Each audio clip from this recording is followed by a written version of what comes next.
I will call the Wednesday, November 13th, 2024 meeting of the Essex Junction City Council to order. Are there any agenda additions or changes? No. Nope. None from me, none from Sim. Okay. Public to be heard. This is the portion of the meeting where members of the public can bring comments or concerns to the city council that are on the agenda or not on the agenda. Anything folks want. Due to the length of the meeting and the number of people here, we're going to limit comment to 2 minutes on every topic tonight. So if there's anybody that wants to make any comment prior to us getting underway with the public hearing, any topic on the agenda, if folks are here, for instance, for a particular item, some of them are going to be fairly late and maybe 2 or 3 hours from now for rental registry, for instance. So if you want to take an opportunity now, if that's what you're here for, to make your comment now, then I encourage you to do so. Can we check, find out how many people are here for the rental thing first, like we did last time? We're going to do public to be heard now because you have the opportunity to speak on it now. Right. And if you want to make your comment now, you can do that. Wait, my question is, can we just see how many for hands are here for the rental? How many people are here for rental registry? 3, 4? 3, 4, 5. Okay. All right. Great. So if you'd like to wait until we get to it, or if you'd like to make your comments now, that is up to you. The topic will likely be at least 90 minutes to 2 hours from now.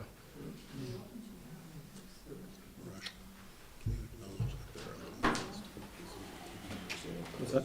Since we're keeping the limit to 2 minutes, can you mention the other ways that they can reach out to us? Yes.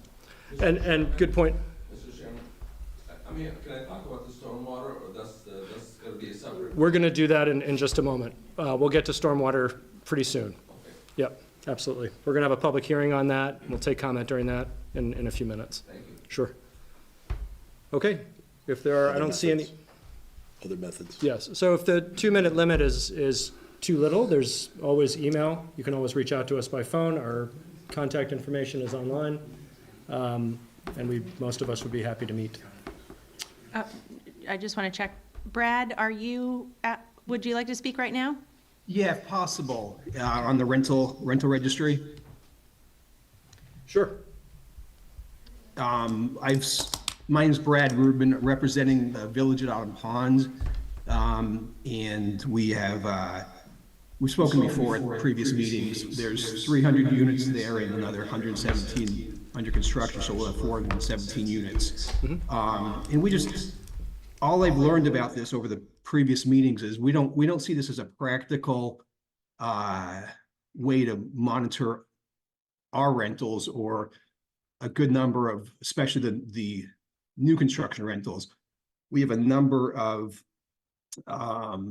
inspections every year. We have fire alarm inspections, we have sprinkler inspections, fire extinguisher inspections, elevator inspections, and we have inspections nearly every other month in the units from various professional agencies.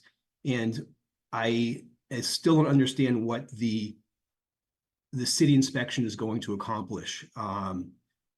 Perhaps a small sample of larger units, perhaps 5% is reasonable, but to do 100% of 417 units is just not, it's not practical in our mind.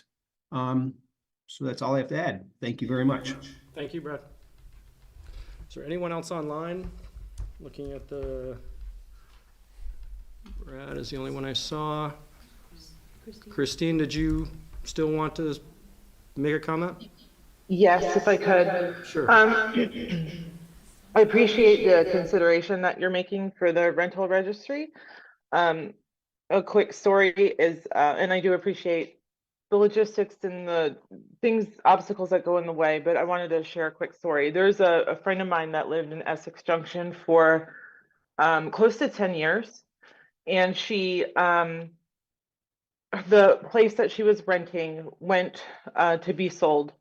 So she had to find somewhere else to live. She found another rental in Essex Junction. She had 2 kids. They had been in the school system for their whole academic life, made friends, the whole thing. And she had to move because the rental that she took, and because there's limited, so the one she was able to find, supposedly was in great shape. And then when she went to moved all her stuff in, the heat was broken. There was other water damage things going on. It was a myriad of things. Vermont Legal Aid had to come in.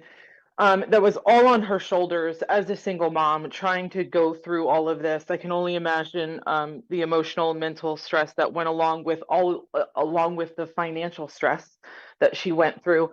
So I'm not here to propose solutions, but only to share that story so that others know that this is happening here and there are no protections.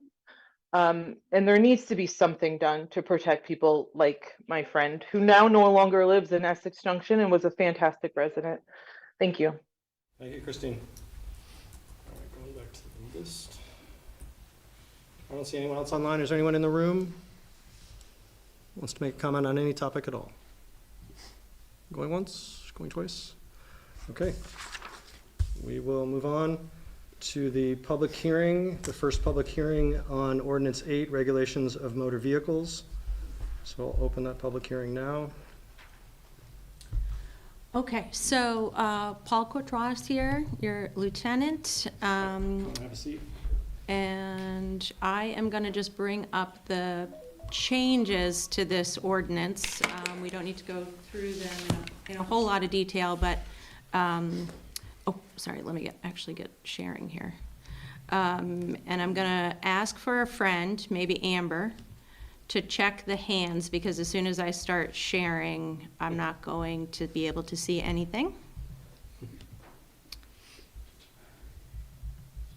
Okay, can folks see that fairly-ish well? So we can go to any section that is necessary, but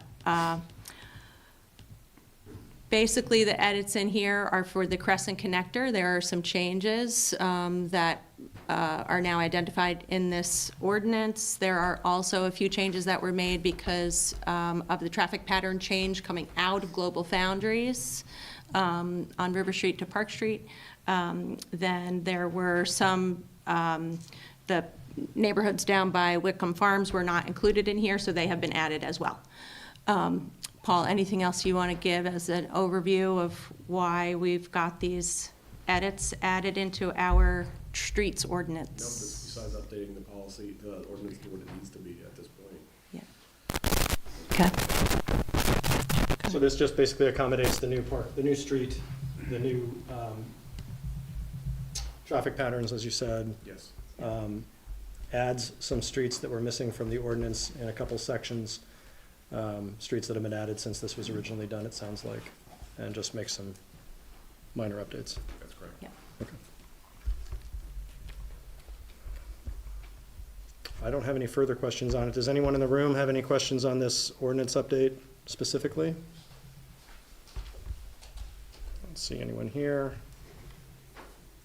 No one online. This is pretty basic. Not having any questions, I will propose that we close the public hearing. I think I need a motion for that. So moved. Do I have a second? Great. Those in favor say aye. Close the public hearing. Aye. Aye. Passes unanimously. And we will come back to this as a council in a few minutes, and I will now open a public hearing on 5B, the stormwater management and utility ordinances. Thank you, Lieutenant. Appreciate you coming this far from the office. Since 8 o'clock this morning, so it's. There you go. Thank you. Chelsea is joining us. Yes. So let me get this presentation up and running.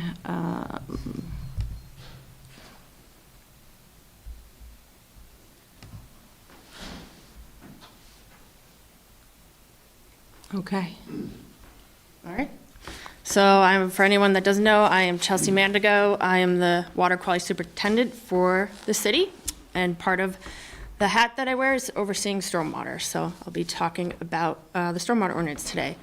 So should I just point at you, Regina, and are you just gonna give off my cues? I'll assume, and if I'm wrong, just Okay. holler at me. Sounds good. So I'm first going to go over the changes in the chapters. Some are being amended, some are being added or proposed to be added to the municipal code as ordinances. And then I am going to go over the stormwater utility in more detail, and the credit manual as well. So the first chapter this one's being amended. This is a pre-existing chapter that was formed back in 2014 during a previous state edition of our state stormwater permit. We made this in conjunction with the town of Essex. So now we need to update it to reflect the city, as well as our own policies and procedures, and also update the permit status for the properties that have now come into compliance using this ordinance and are no longer considered expired by the state of Vermont. So that's what you'll see in that. Chapter 20 is a new proposed chapter. This is really just saying how we are complying with our municipal separate storm sewer system permit, which is our state-issued permit for stormwater management.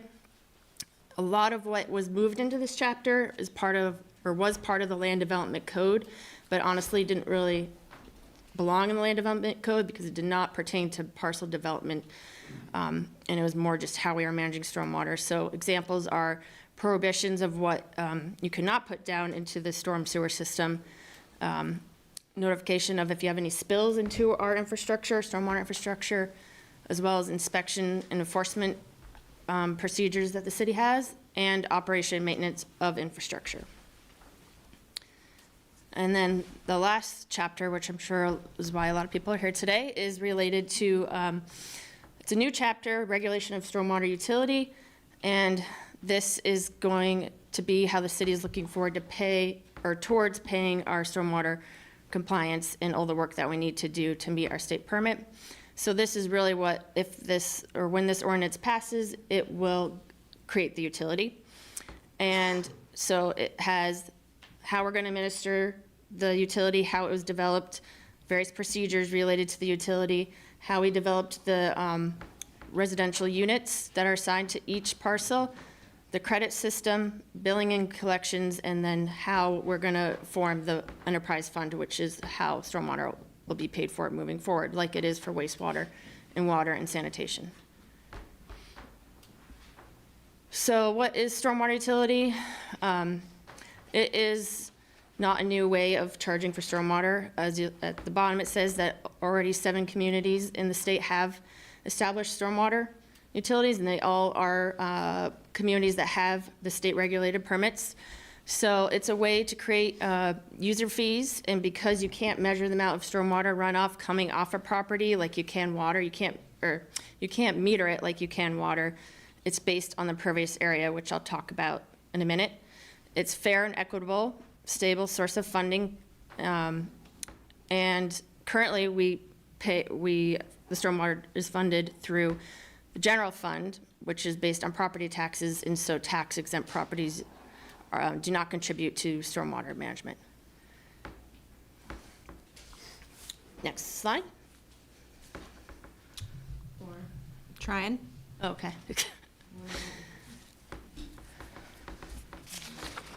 There we go, sorry. Okay.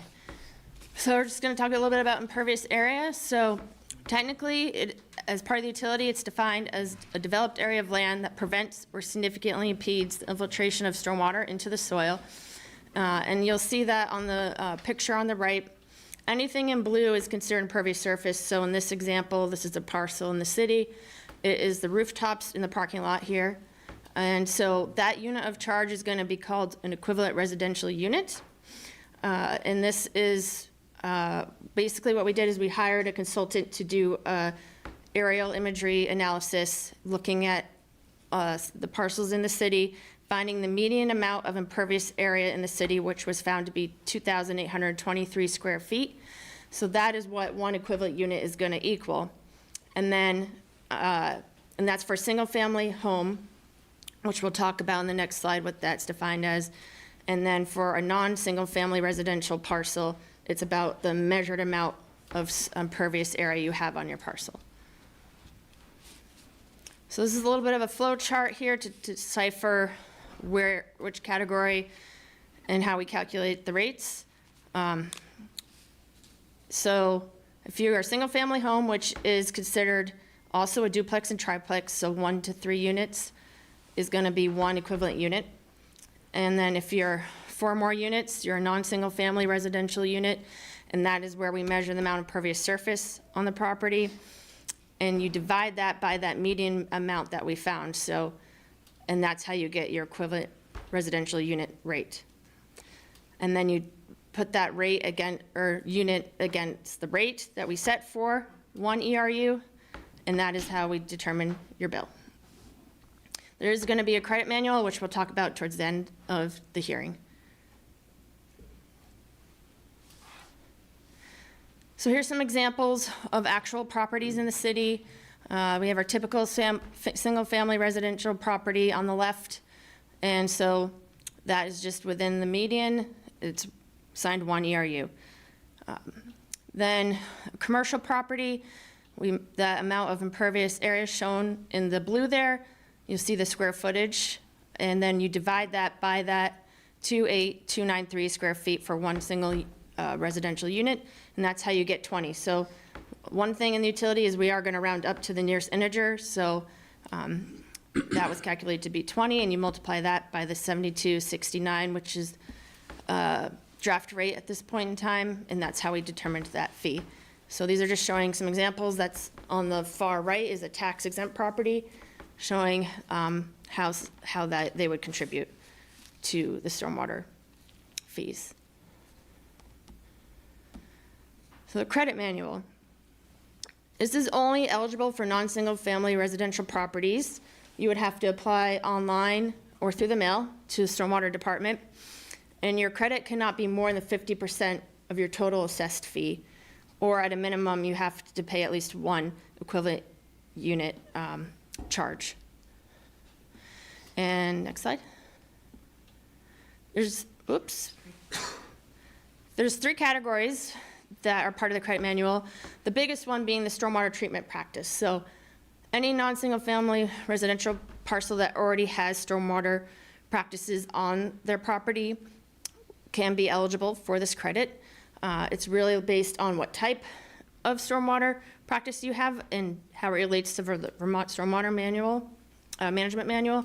But essentially, the better your practice is at infiltrating stormwater or improving water quality, the more credit you'll get, up to that 50% cap. Also, very important, it has to be operational and maintained, or the credit will be revoked. We also have a MS4 and TS4 permit holders, and that's really specific to people that have state stormwater management permit requirements, but we have capped that at 35%. Some of that, which is in the state legislature, they made a rule about that. And then we have an education credit, which is geared to the schools, and if they teach about stormwater water quality and can demonstrate that, we can give them a credit. And it can be combined on top of, for example, because a lot of the schools have stormwater treatment practices, they can combine those credits up to that 50% mark. We are going to require that when you apply for a credit, you have to recertify every 2 years, and it's really just proving to the stormwater department that your stormwater infrastructure is still operational, or you're still teaching about stormwater. So what's next is I am meeting with the large ERU recipients to review their bill and their credit manual. But we've already decided we're going to have another public hearing at the December 11th meeting. And then in January, we're set to set the ERU rate most likely for this fiscal year. And then we do have to develop the rate for the next fiscal year as part of the budget process that we're about to begin. So.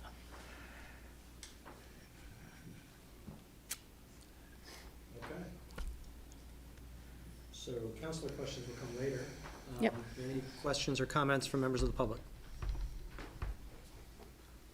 I have a question. So Gabe, if you want to, Chelsea, if you want to You want me to move? move over a little bit so he can come to the microphone, Okay. or just, yeah, so you guys can share. Thank you. And if you could introduce yourself, just so the person doing our minutes will know who you are.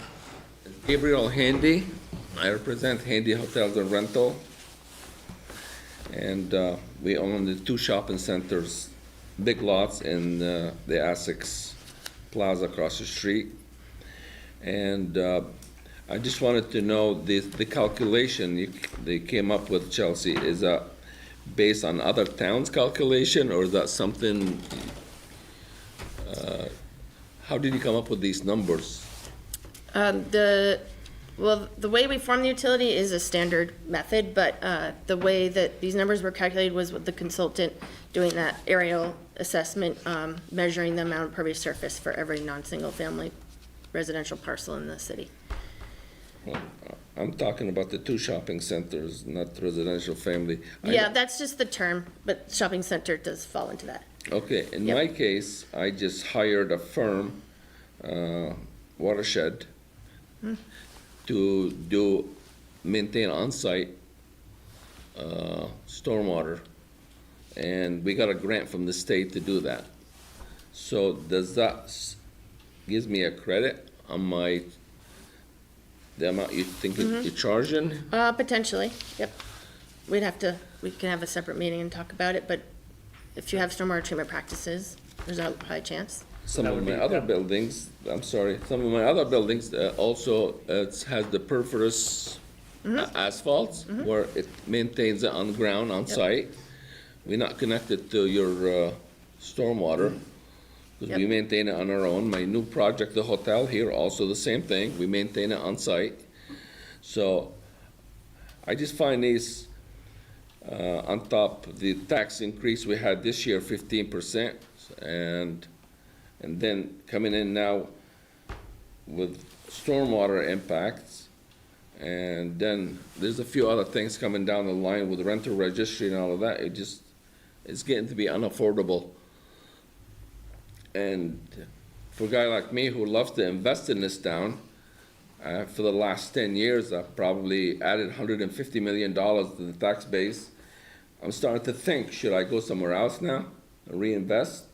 Because I find myself the village was very friendly, very affordable. That's what brought me here. And now I find it's not that way anymore. And I'm only speaking for my poor tenants. I mean, everything I get billed to, it gets passed on. And I run affordable housing. Some people are amazed. I'm only charging $1,250 for a 1-bedroom with all utilities included. The market rate is $1,600, $1,700, but I don't. My rate is reasonable to take care of people. That's my philosophy. I always want to be on the reasonable side. But if I keep adding, I had a hard time adding $50 a month to each of these tenants this year, starting January, because of the tax increases. And now I gotta go talk about storm drainage, and then another impact will be a registry. And again, the village doesn't have a problem with housing. I don't think there's been hardly any complaints, if I know. I heard one complaint. We're on stormwater right now, Gabe. Yeah, I'm not stormwater, but I'm just saying, overhaul is costing money and being passed on to our tenants. And so, maybe it's the right thing to do here, but I think it's gotta be a little more reasonable than what's being proposed. I think the rate is high. It was funded by some of the property taxes before. Why it's not anymore? These are the questions I'd like to know why. Yeah, Chelsea, can you go into the decision-making process a bit between what the budget comparison between why we ended up here versus, I mean, you mentioned it earlier, part of it's equity. We had properties that weren't being accounted for, and certainly nonprofits. And we had sort of a district, it was basically only on property tax payers directly, as opposed to paying for the amount one contributes to the problem, as far as I understand it. But if you want to elaborate on any of that. Yeah, there's a couple of things that led us here, one of which stormwater was something that was pretty significantly merged with the town of Essex. And so when we did separate with that, our capital for all that we need to do to comply with our stormwater permit disappeared. So we have no funding right now for stormwater capital, other than competing with the general fund, and there's a lot of projects in the general fund capital that need to be done as well. But then, we also, with the reshuffling of things, I used to be the person that oversaw stormwater completely, but then, when we had a bunch of retirements in wastewater, I did oversee, I moved up, and then I'm still doing the stormwater coordinator, so is a lack of capacity as well. And there's a lot of, we have some projects to do in order to stay on the state, and it's actually EPA governed timeline, and we are a bit behind from recovering from separation, if that's even the right word to say it. And it's really about equity on all the parcels and finding a way for everyone to contribute based on how much stormwater they are contributing, just like utility. It's a utility like wastewater, sanitation, and water. It's a service, it's an infrastructure that you use without really thinking about it, so. Okay. Thank you. Thank you. Is there anyone else that has a comment on stormwater specifically right now? I have a couple questions. If you want to come up and identify yourself, and it's about stormwater. Yeah, that might talk about it apart, because that's supposed to be my question as far as, hi, I'm Rolinda Coral, in case no one knows. You said initially it was coming from the general fund?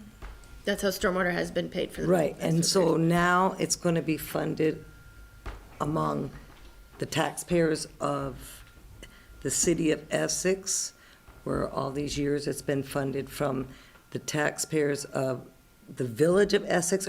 Was Essex Center included in the funding of that before or not? It was, we had our own stormwater budget for the daily operations, but the capital came from the town of Essex.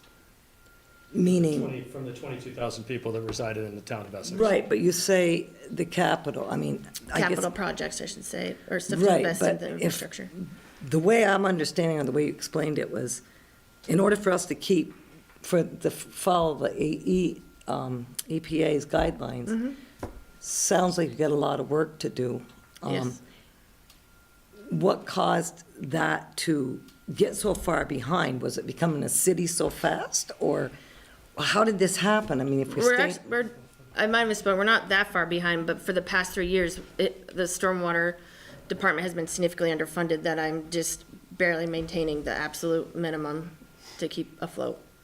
So, But it's not gonna meet our goal. We have, probably, close to, probably $500,000 stormwater project we need to get into the ground, so in order off the top of my head that I know to so meet some of the to do requirements. this, it's going to be on top of the increase that our property taxes just went up. It's going to be on the taxpayers of the city only, is what you're saying? Yes, 'cause Another fee? we have our own permit versus the town has their own permit. They are a separate entity, Right, and they were before too. It was just Mm-hmm. one of the ways that there was this partial merged community. but they were paying in before, Paying They're- into what? towards the fund? So No. in the past, the entire town of Essex, 22,000 people, taxpayers of that, the property taxpayers of that community, Right, which included us. Right. Were paying for stormwater for that entire community. right. Now we're separate, and these projects are still existing with, our permit is still existing. Do they have to get their own And permit These too? costs that we're talking about tonight, this is a new way to bill the ratepayers, to bill the people that are actually, and this might include folks that weren't paying on prior specifically. If it does not done this way, it's going to be back in the general fund. The same projects and the same costs exist. This is a way to start bringing in ratepayers that were nonprofits and not paying towards this, or maybe didn't have a water bill in the past, so they weren't paying towards the capital. So we if have you water- didn't, if you're a ratepayer that was not paying a water bill, Yes.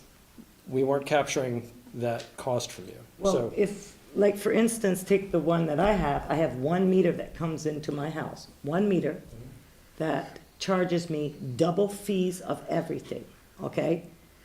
And they've been doing this now since they changed it twice a year, double fees, but yet the water will come through They can't break up the water because it comes into that 1 meter. But we are paying double fees for everything. So if you're paying $175 a quarter for your fees, I'm doubling that. And I've been doing that for years, and I called the village and asked about it. And their attitude was, well, we can do that. So am I to understand right now, on top, the double fees that I'm paying because I have an apartment? And like Mr. Handy said here, try to keep it reasonable. That person on there went and said that her friend had to move out. I'm sorry, it's not us doing it, it's stuff like this. So are you telling me that on top of the double amount I'm paying, and I'd like to know how many other people in Essex, City of Essex Junction, have 1 meter, and whether they have 1, 2, 3, or 4 apartments, how much they're paying? Are they paying 4 times that 1 meter? I think it'd be good if you want to reach out to Regina with your specific situation, because I have no information on that, with your actual bill. Nothing Is to do this- I with think water. that's something for a different, Right, but is different this, time. did you, because what you just said made me This is a wonder that. separate bill that you will Right, you said for the receive. ones that weren't paying for the water. When you said that, That don't currently have a water account at all. That doesn't sound like that would be your your circumstance. But definitely send me an email and we can figure out what's going on with your account and explain what the, I'm not the only person, he's not here right now. Everybody I know that has apartments, and the same thing ended up about 5, 6 years ago on them, when they had 1 meter. The end of South Summit, same way. Is this something that no one knew about? So we're going to continue with the public hearing, but please Yeah. do reach out to Regina and we'll follow up with what your particular. I'll just put it on front porch for him, see if anybody else got my problem. If you reach out to the city, they can help you fix it. That's the difference. Anyone else in the room before I go online? No? All right, I see one hand online. George, if you could give us your last name as you start, just for the record. Yeah, Rose, George Dunbar. Thank you. Yeah, I'm gonna, do you want questions on the ordinance specifically? I mean, I can speak to what the previous speakers have spoken to, but. Okay, so just some comments, I guess, that I'll say right off the bat. I find it odd that, we're talking about impervious surfaces, yet that isn't defined in either one of these ordinances. I know it's in the land development code, but don't you think we should have a definition in there for impervious surfaces in this document? It is impervious area, it's the same thing. We can add. Is it? Yep. I didn't see it under definitions, that's all. It is in chapter 21. It is, okay. I missed it, I guess. It's supposed to be. Yep. On page 2, halfway in the document. And it actually says impervious area, surface, or cover. Oh, yeah, okay, I'm sorry, I missed that. Yep.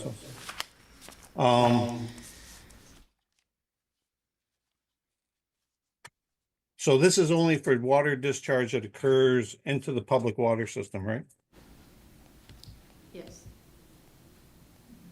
Because one of the things I was reading, it says, no person shall throw, deposit, or leave upon any premise, parcel, driveway, parking, blah, blah, blah, any object or material, including refuse, rubbish, garbage, litter, yard waste. So if I have a pile of leaves in my backyard, am I going to be in violation of this ordinance? If it's over a stormwater outlet, yes. If you So it have has an to be, okay, it has to be specifically over part of the infrastructure? Yes. Not the fact that it's sitting there and could make its way into waterways or into it over time. Correct. Okay. You have discharges that are exempt. Says water line flushing with dechlorinated water. Is that applying hydrants? Yes. So we get our water from the Champlain Water District that's non-chlorinated? No, it is chlorinated. That is one. That's why it's listed as, because it's unique, because normally we wouldn't allow chlorinated water into the stormwater system. Oh, that's right, it's exempt, sorry, excuse me. How about car washing or house washing? I didn't see that as an exempt. That's technically, that's one of our outreach mechanisms where we encourage you, well, it says individual residential car washing is exempt. it's, Oh, I missed that again, sorry. I was looking at this 15 minutes before I logged on, so. okay. I apologize. But we do a lot of education, trying to encourage folks to use car washers rather than putting it into the stormwater system. Okay.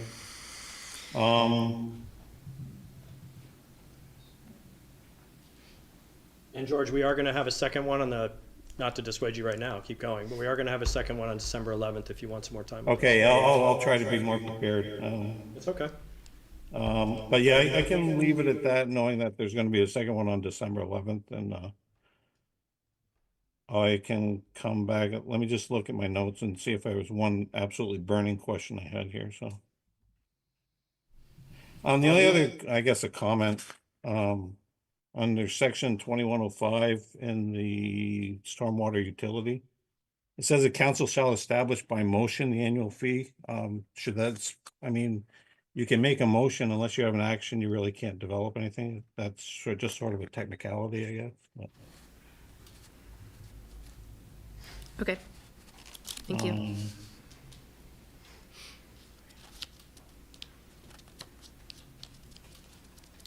And George, I'm just, And the other, like, you're gonna try to collect the FY 25 fees in 2 payments. But your billing and collection says you're gonna do it triannually. Do you need language to just cover this year as a part of the transition period? I don't think so. The intent is that in FY '25, if we do start collecting in February, it's a prorated fee that we would be collecting, so it's not the full year fee. It's only 2/3 of the fee in 2 separate bills, if that I makes any understand that, sense. but your ordinance says you'll do it 3 times a year, so your first action will be that you'll be in violation of your own ordinance? That's just my question. That's why I wondered if you need to put language in there to allow for the transition year. We can look into it. Yeah. And I'll leave it at that, and like I said, I'll come back at the December 11th meeting and with any other questions that I have. Okay, thanks, George. Yeah, I thanks. just one comment on chapter 20, just in case it's not clear for folks. So chapter 20 is the regulation of stormwater management. That language exists today. It just happens to be in the land development code as opposed to pulled out separately in a municipal ordinance. So we are certainly open to taking questions on it. I just want to clarify that those rules already exist on the books today. Those are not brand-new rules. All right, thanks, Regina. Sarah Michelle, if you could give us your last name for the note taker. Yeah. For the minutes taker. Thanks. Yes, sure. Can you hear me? Yes. Okay, great.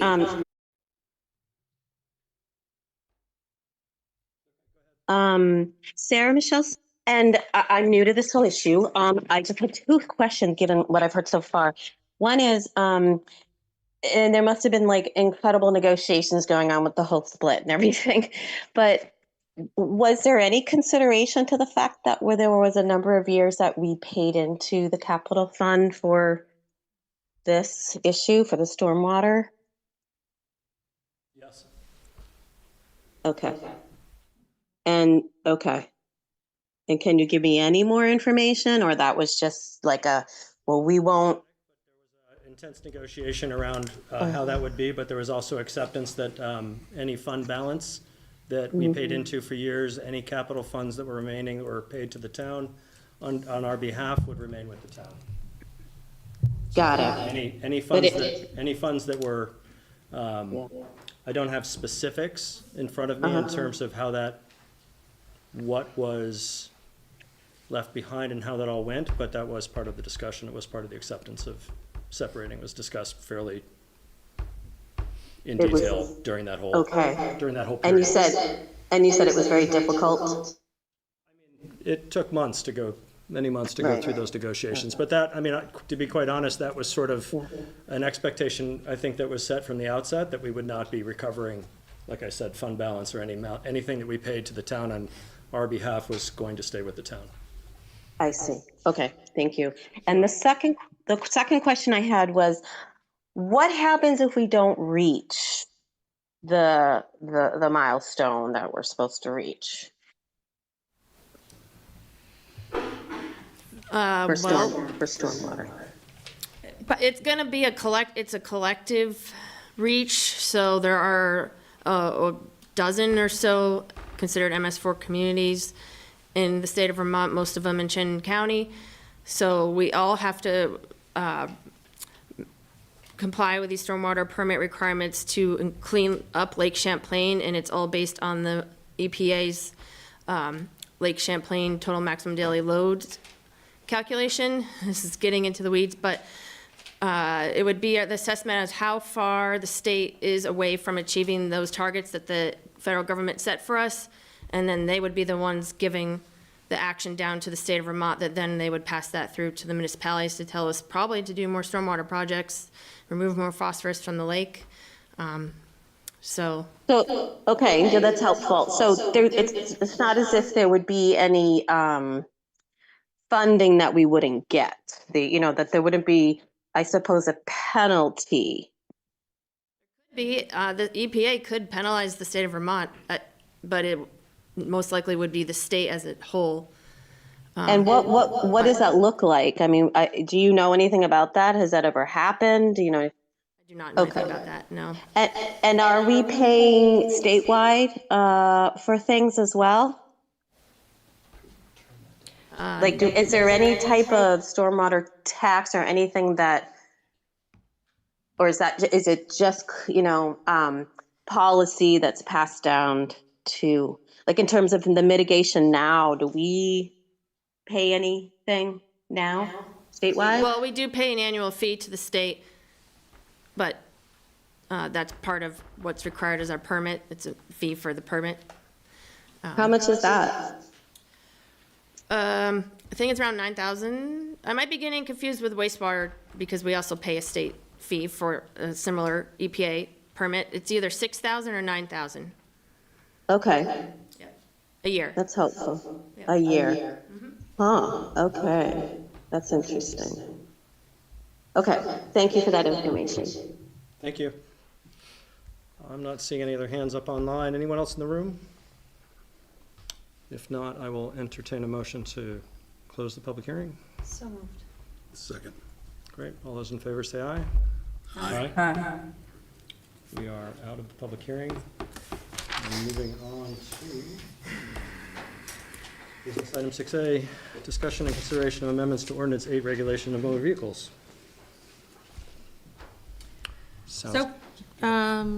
You saw this at your last meeting, just had the public hearing now, and so your options in front of you are to adopt the changes as presented to Ordinance 8, or if you'd like to make further changes, we can do that and have a second public hearing about it. Oh, I'm trying to find the memo. Page 32 in the packet. I heard no public comment. I don't have any proposed changes. Anyone else? Amber?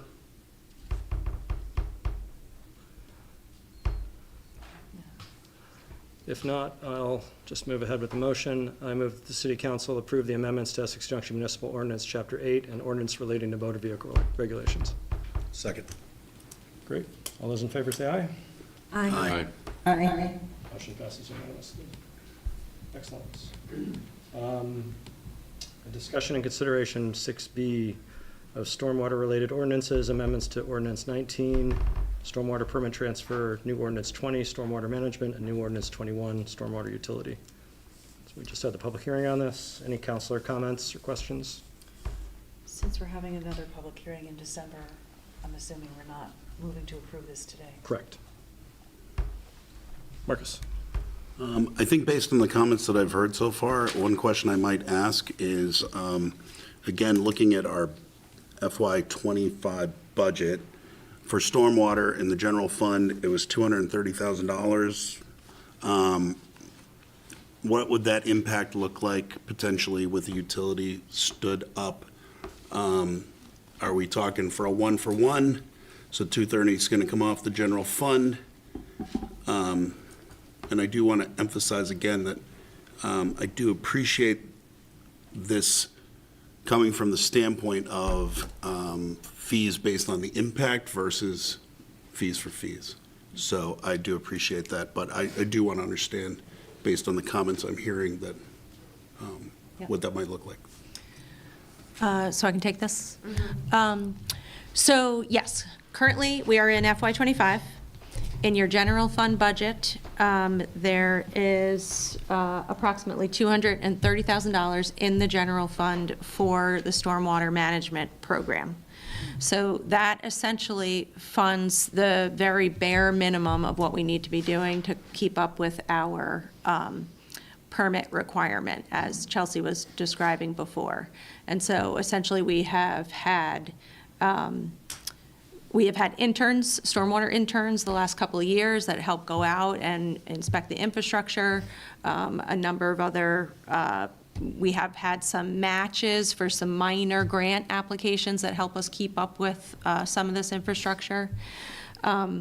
What we do not have with that amount of money is the plan for an additional staff person to manage the stormwater program.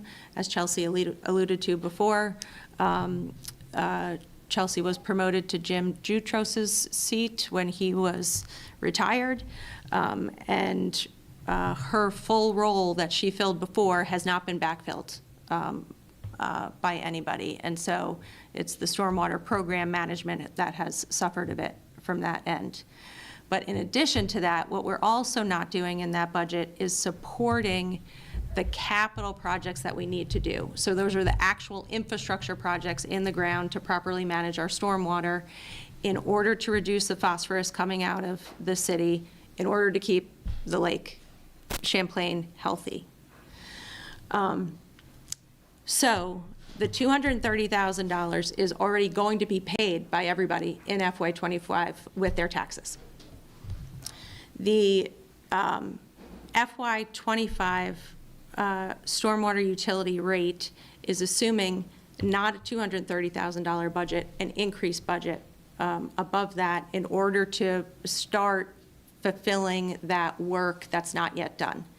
And if you folks can remember, when we were going through the FY '25 budget process last year, we had a general fund line, and then we had a yellow highlighted line on the side, which is the budget amount if we could successfully start up this utility within this year. And so there's a difference there, plus a little bit more to try to help start seeding the capital, what we need to fund the capital projects.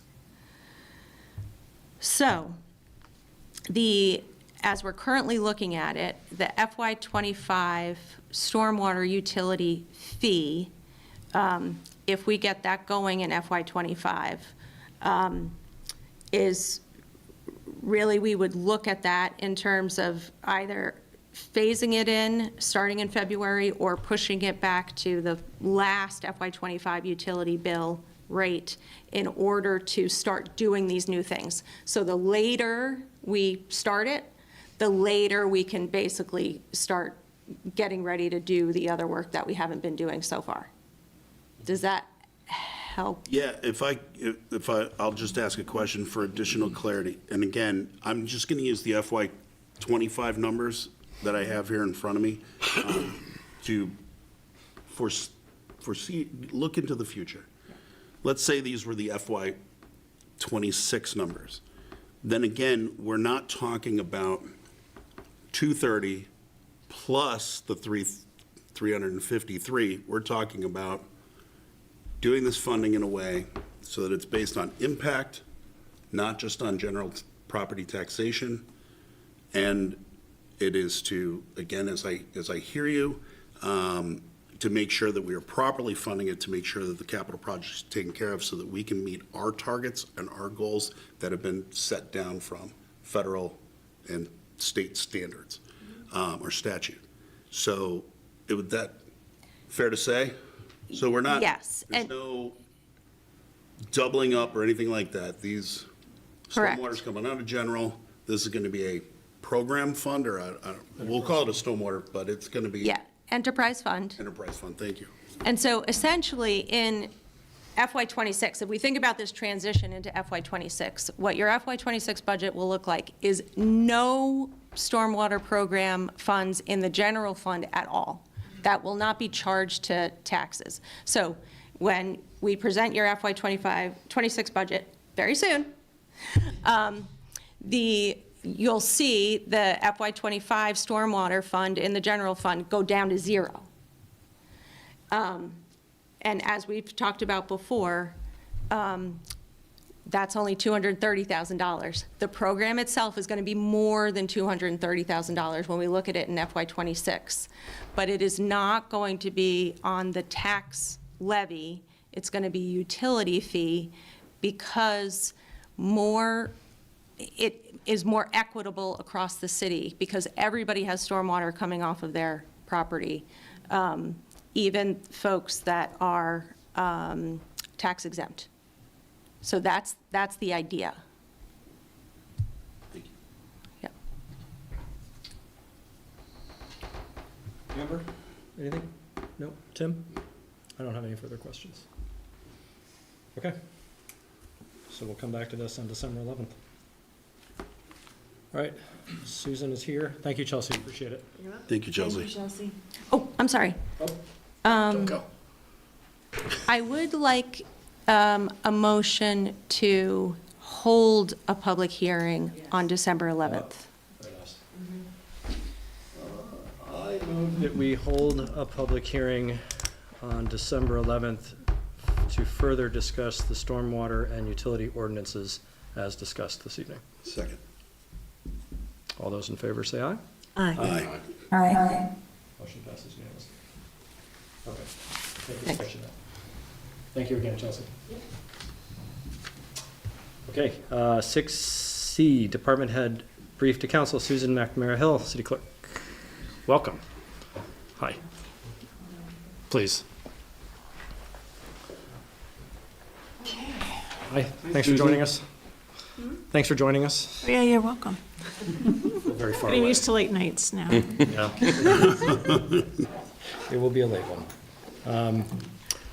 So we've all read everything you provided, and we know you've had a very busy year. Is it 5 elections that Yeah. occurred this year? I invite you to go through the highlights. There's a lot here. Some of it I didn't remember. Sorry, I don't have it in front of me. It's okay. I can, From your point of view, what were some of the highlights from the past year, and what challenges are you facing looking forward? And how's it going? Past year. Well, For 6 months. I think this was 6 only months. 6 Yeah, months. it's a 6 so month. I'll let you off the hook on that. Sorry, it was my fault. There we are. So, yeah, so we moved into the senior center because of, oh, thank you. That's very kind. Old school. So, yeah, we had to vacate our offices and move into a smaller space, which actually worked out not as bad as I thought because we were able to get all the cubicles and things put in, and a lot of people are working remotely, which has its pluses and minuses, but we're there every day because the clerk's office can't not be there. And so it's a little challenging right now because they just fenced off the parking lot. So people are trying to figure out how to get into our building. Yeah. And I know something was put online, but a lot of people don't see things that are put online. So it's hard for people, To figure out some directionals. yeah. I'll make a quick public service announcement.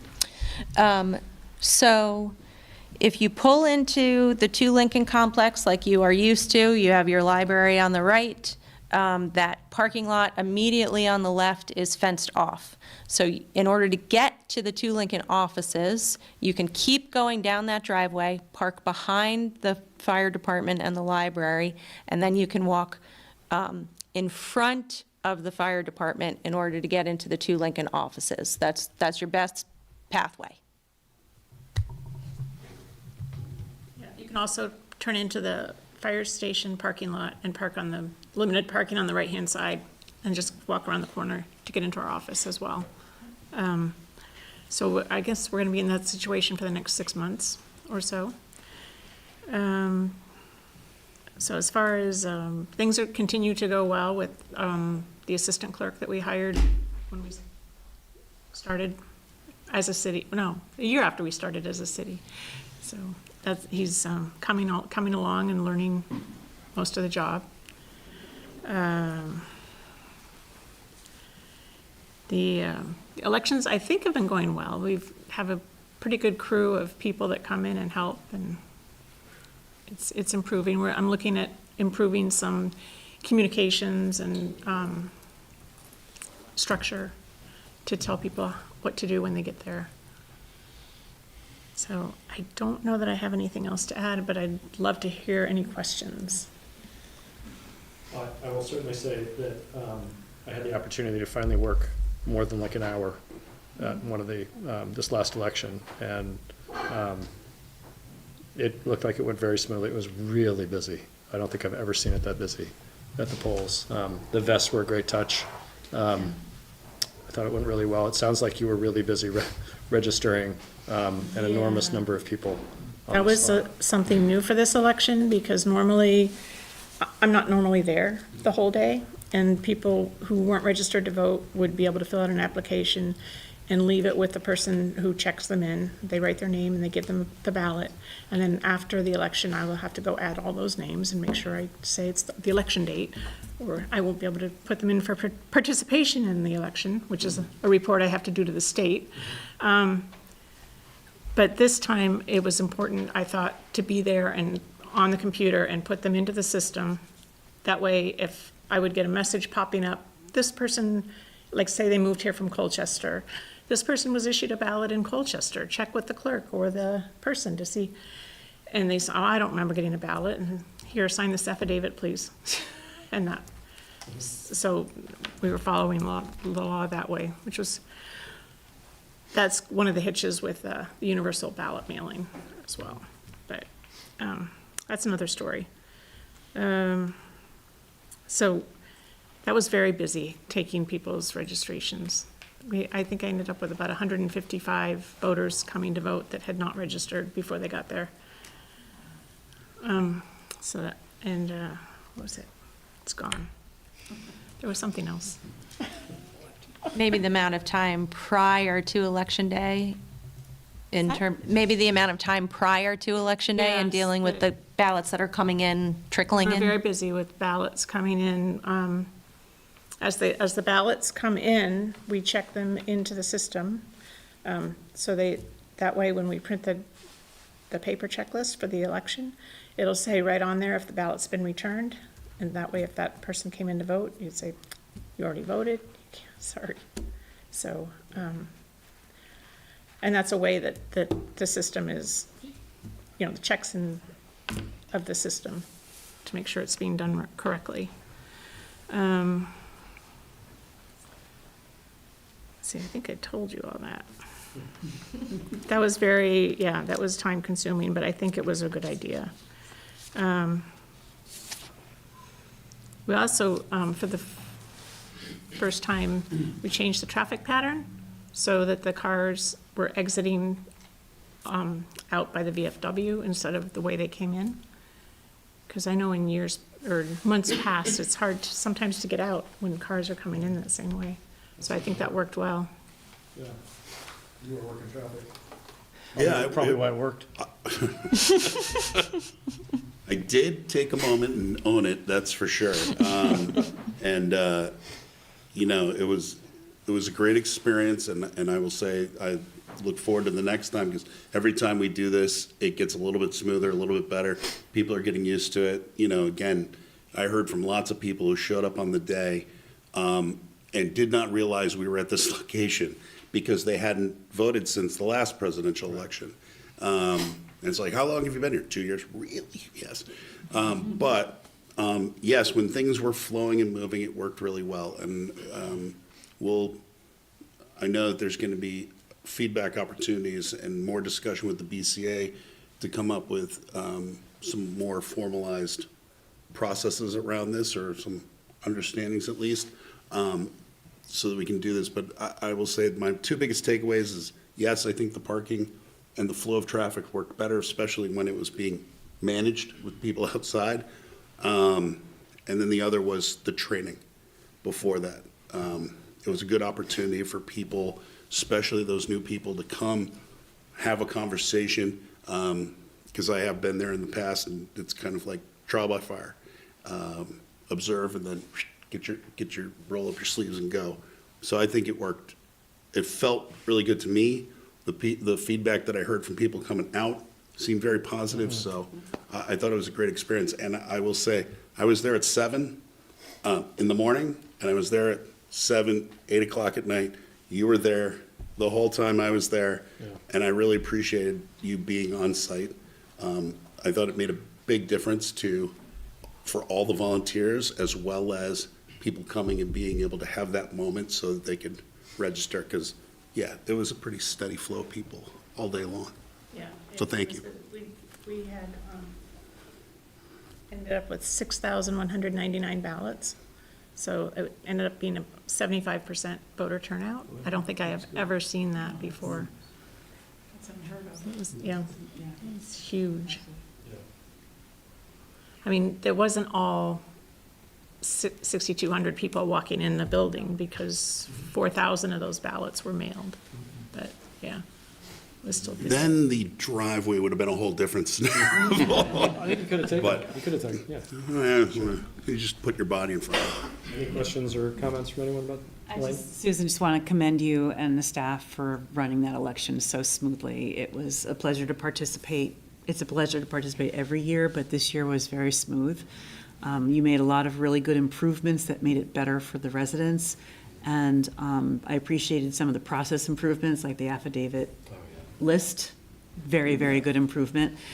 And I look forward to hearing more ways that we can streamline it and make it simpler for voters. And adding the training, 2 different training opportunities beforehand, was very smart. And I think it's something we should continue doing.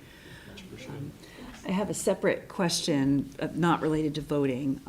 I know that this is a 6-month look forward in your memo, but immediately after 6 months from now, we will be having property tax reappraisal announcement, or reappraisals going out. And I just want to know what kind of preparations your office is going to have to do, what the BCA might need to do to be prepared for that situation.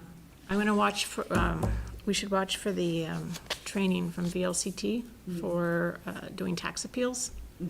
'Cause I have never sat on a tax appeal before, and I have a feeling that after the reappraisal and the tax bills go out, or even before they go out, we may end up with some tax appeals. Based on what other communities have gone through, so.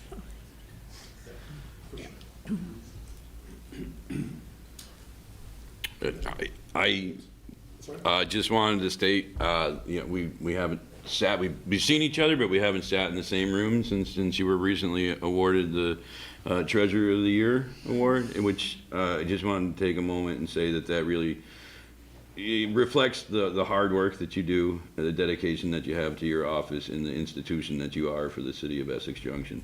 So I just wanted to congratulate you, wanted to get that on record, and I wanted to say what a pleasure it is to see you both in City Hall and through the sparkly clean windows on the outside. Yeah, thank you for the nomination. Tim, did you clean those? I did. Just a good guess. So it's always good to see you, Susan, and we very much appreciate all of your efforts. I was on vacation for the general election, so I unfortunately missed out on all of but the other three that I've been to this year have all been a great time, and there'll be another one around the corner before too long. So We look forward to you in the parking lot. Oh, you did not want me doing parking. I have PTSD over that. So. Just bring Winnie, she'll keep. Yeah, I brought the dog in today. So I do have to commend my assistant clerk, Dan, because it was texting, oh, I'm running out of ink, can you go get ink? Oh, I'm running out of paper, can you go get paper? Never said boo, he just went and did what I needed, so. On a very minute detail, I'm looking forward to the possibility of becoming a U.S. passport. Yeah, I've got to follow up with that now. In other places. Kind of nice to keep that in house. I don't think there's anything else, but thank you so much for providing us with this and for coming tonight. Sure. And for your work. Thank you, Susan. Thank you. Thanks.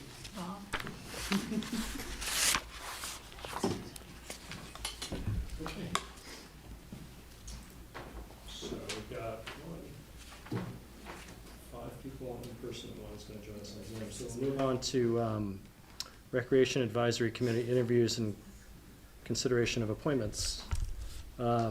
So we have 6 interviews this evening for Rec Advisory Council. I've got a list in front of me, so we'll just run down this list. Jeff Doobie. Hi, come on up, right here. If you don't mind introducing yourself one more time, and thank you for joining us. Yeah, sure. Good evening, everyone. My name is Jeff Doobie. I am a resident of Essex Junction. I'm also a landscape architect, urban designer, and planner. I've got about 8 years' experience under my belt doing anything from streetscape to public park, up to mixed-use residential projects. With that, I do a lot of master planning, construction design. I do a lot of public facilitation. And in the past, I've also served on friends groups for local parks back in Baltimore. And with that, I had the pleasure of actually planning events, coordinating volunteers, budgeting for the parks and different events that we'd want to do, including maintenance, and then also grant writing to sort of fill the gap, if you will. I'm a graduate of the University of Vermont in Environmental Sciences. I hold a master's degree from the University of Michigan in landscape architecture. Moved back to be closer to family about 3 years ago. Great. Anyone have any questions for Jeff? How do you use the parks now? Great question, thank you. I am an avid park user. I have a 5-year-old son who loves Maple Street Park and the pool. And of course, we're very happy to pay the pool for their services when they're open. I have a 1-year-old daughter who is just learning to walk, so I'm sure she'll be excited to use the park soon. And Miles, my son, he's also in the Essex Junction Rec and Parks preschool. So we are very happy to be under Miss Christina's care. She's absolutely wonderful. Aside from that, we love train hop. He's a big train enthusiast, so we're out and about frequenting the different events that Essex Junction Rec and Parks holds.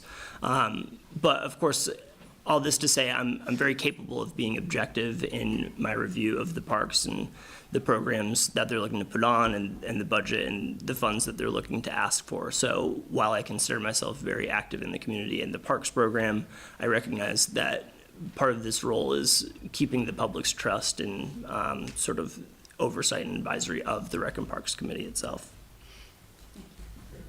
Thank you. Marcus? Quick question, based on your experience, I'm just curious on what maybe one quick improvement that you've noticed in your use of the parks? That's a great question. One quick improvement. You know, I don't have something that comes to mind explicitly, but I think in this day and age, you know, we always have to be thinking about accessibility and sort of barriers to entry. You know, one thing might be just accessible access of the playground itself. There's not immediately a way to get through the bark mulch or to the playground, especially considering that it's raised about 18 inches above the main walking surface. So, you know, I think that comes to mind, just a lens towards accessibility and what it means for all people to engage with that. Not just the playground, obviously, but. Thank you, appreciate that. Yeah. Thanks. I just was wondering if you can maybe describe what a healthy parks department in your vision would be or is? Yeah, definitely. I think that a healthy parks department obviously has opportunities for active recreation, opportunities for passive recreation and just a quiet moment outside, but also invites the community in a bit and has that event that gets people rubbing elbows, maybe that don't get to see and interact with each other much, but really encourages that sense of community belonging and just that environment where people may have the opportunity to get to know one another. Outside of that, I think it's a great opportunity for arts and entertainment. You know, in our smaller Vermont communities, we might not have the venue that, you know, hosts the music or the visual arts. So I think that Essex Junction Rec and Parks has done a good job of bringing that to us in the community, and I think there's opportunities for improvement. Sure. Amber, anything from you?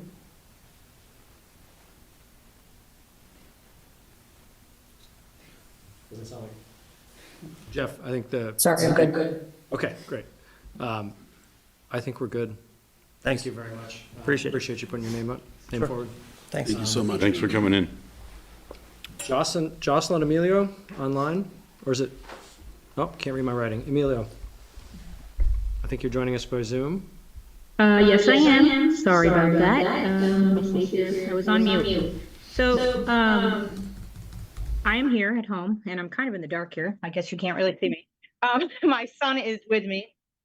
Say hi, Kingston. So this is kind of why I'm here tonight. And I just wanted to say, I guess, thank you again for the time, first of all, right? And I guess for me, I really reached out when I saw this because I'm in Essex Junction. I'm a single mother of a child with autism. I've lived in Vermont my entire life, many different communities. I grew up in Middlebury, lived in Bristol for 10 years, and I've been in Essex Junction now for about 6 or 7 years, I think now. I went and graduated from Castleton University with a public relations degree. During that time there, I had done a lot of activity even on campus. I was involved with awarding us a grant for a pay what you would like bike program through RAPAC, which was an organization, recreation organization in Rutland. It was a great program because we ended up getting that grant, getting bikes donated, right? And people essentially could pay what they want to have a bike, get a helmet, then return it for their needs. I guess for me, the reason that I really am coming here is as a parent of a child who is neurodivergent and taking part in programs such as Soccer Sparks, taking part since he was young, because I've been on my own. One of our things, we always walked to Maple Street, right? It was a great place to congregate, meet other parents, utilize these programs that the town has already, which are absolutely wonderful. But I guess as my growth as a parent, now I'm on Building Bright Futures Parent Contributor Committee, Vermont Family Network. I'm a parent advocate and actively involved with family faculty talking at UVM to students and stuff, what it's like to live like this, right? I'm also at a support group at Essex Pediatrics, and recently I've been trying to start a support group for parents with children with autism, more like on the weekend, I guess, because when I kind of go out and I hear feedback from parents about activities and recreation activities in the area, they're there, but they're not always accessible for our kids. I read descriptions. For me, I'm not saying anything about the town. I know that the goal is right to be inclusive, but sometimes you don't see that. Sometimes our kids might need a special accommodation, and usually, like with me with Soccer Sparks, I had to go up and kind of give a quick blurb, right, about what my child might need, which is fine, but like it would just be nice, I guess, to have more inviting programs for children with autism and special disabilities, more accessible, areas maybe on the playground, like some of the other parks have, geared towards them. I feel that there's something that we could really do with the town and offering these different things, and even in the sports recreation area, like, hey, like there's this program, but maybe we can collaborate with Green Mountain Adaptive or Vermont Adaptive Sports, or even get Soccer Sports to maybe like Soccer Sparks to get like, students that would want to volunteer, right, or train. I also know there's playgroups, right, at the recreation, but not everybody's like available right on the weekdays because some of us have to work. So maybe even implementing some kind of recreation program more than what they have for kids with special needs or autism, like at different times, right?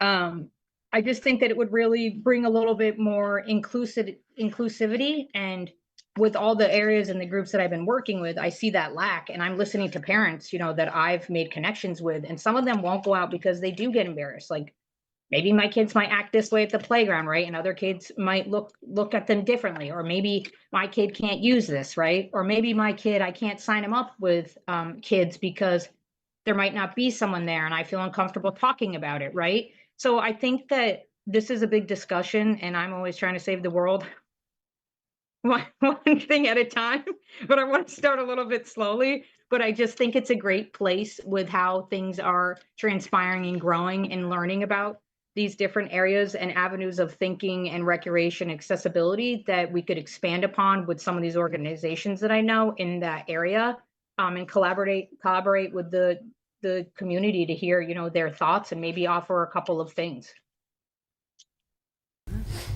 I think that's fantastic. Thanks so much. I think that was very complete and thorough as to, what's motivating you, and I think answers some of the questions we've heard earlier in past interviews for this, in terms of, where do you see improvements, or where do you think, we can focus time and energy. So, does anyone have any? Thank you. I just wanted to say thank you for the application, to want to offer the commitment. We all want better lives for our children. As someone who's a little neurodivergent himself and has family members that do not learn or participate in the traditional way, to see you coming forward and speaking out really means a great deal. Thank you. Yeah. It teaches you a lot, right? And your own thinking. And I think, there's just more discussion around it. And I think that it's good we're having these discussions. I just think that, we don't necessarily want to, some parents feel like, right, their kids are looked at differently. And we don't want to push them away from every program. And the programs that are already there are wonderful. But sometimes I'm like, this support or this playtime won't work, right? Is there accessibility?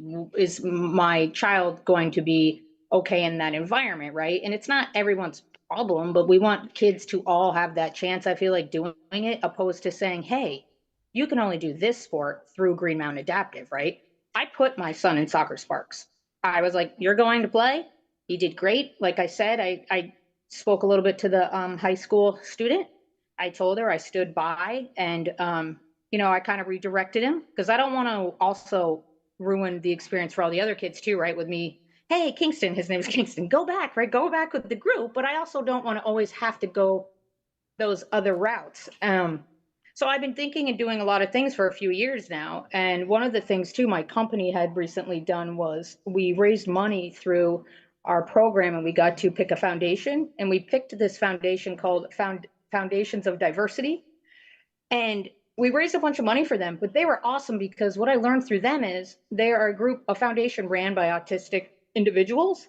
But what they did in Massachusetts, which inspired me to apply, was they took the whole program at Parks and Rec, and we're not going to do this, right? And it's not going to happen overnight, but they implemented it, and they tried to make it more sensory friendly, and looked at these things and listens to parents. Like I said, even a simple support group. I mean, I'm happy to facilitate it at a time where those parents can come to the park, utilize the park, maybe go to the support group in collaboration, like they did. But they didn't all just do park and recs, they were telling me. They also did looking at lights, sounds, like swings, stuff like that. And I know it takes money, and I know it takes time, but it takes also, the hope and somebody to speak up to even get the smallest thing going. So that's just my hope for my son and all kids and stuff like that.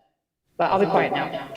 No, I think that's the whole reason we're trying to have a Recreation Advisory Council, is to get just to bring these voices to the table and have these considerations made. Thank you. Yeah, so, Amber, I'm going to assume that you're okay with the nature of it. I can't see you right now, but. She's good. Yeah. Any other questions from council? No, just thank you. Yeah, Thank you thanks very much. Thank you for listening and taking the time. I really appreciate it. Thanks. Okay. Next is Pat Lynch. Come on up.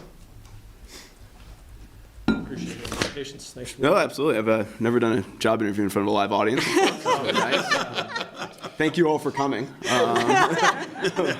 My name is Pat Lynch. I am an Essex Junction native, the pride of Hiawatha Avenue. Last 8 years, I've lived on South Street with my wife and my son, who actually turns 4 tomorrow. So happy birthday, Andrew.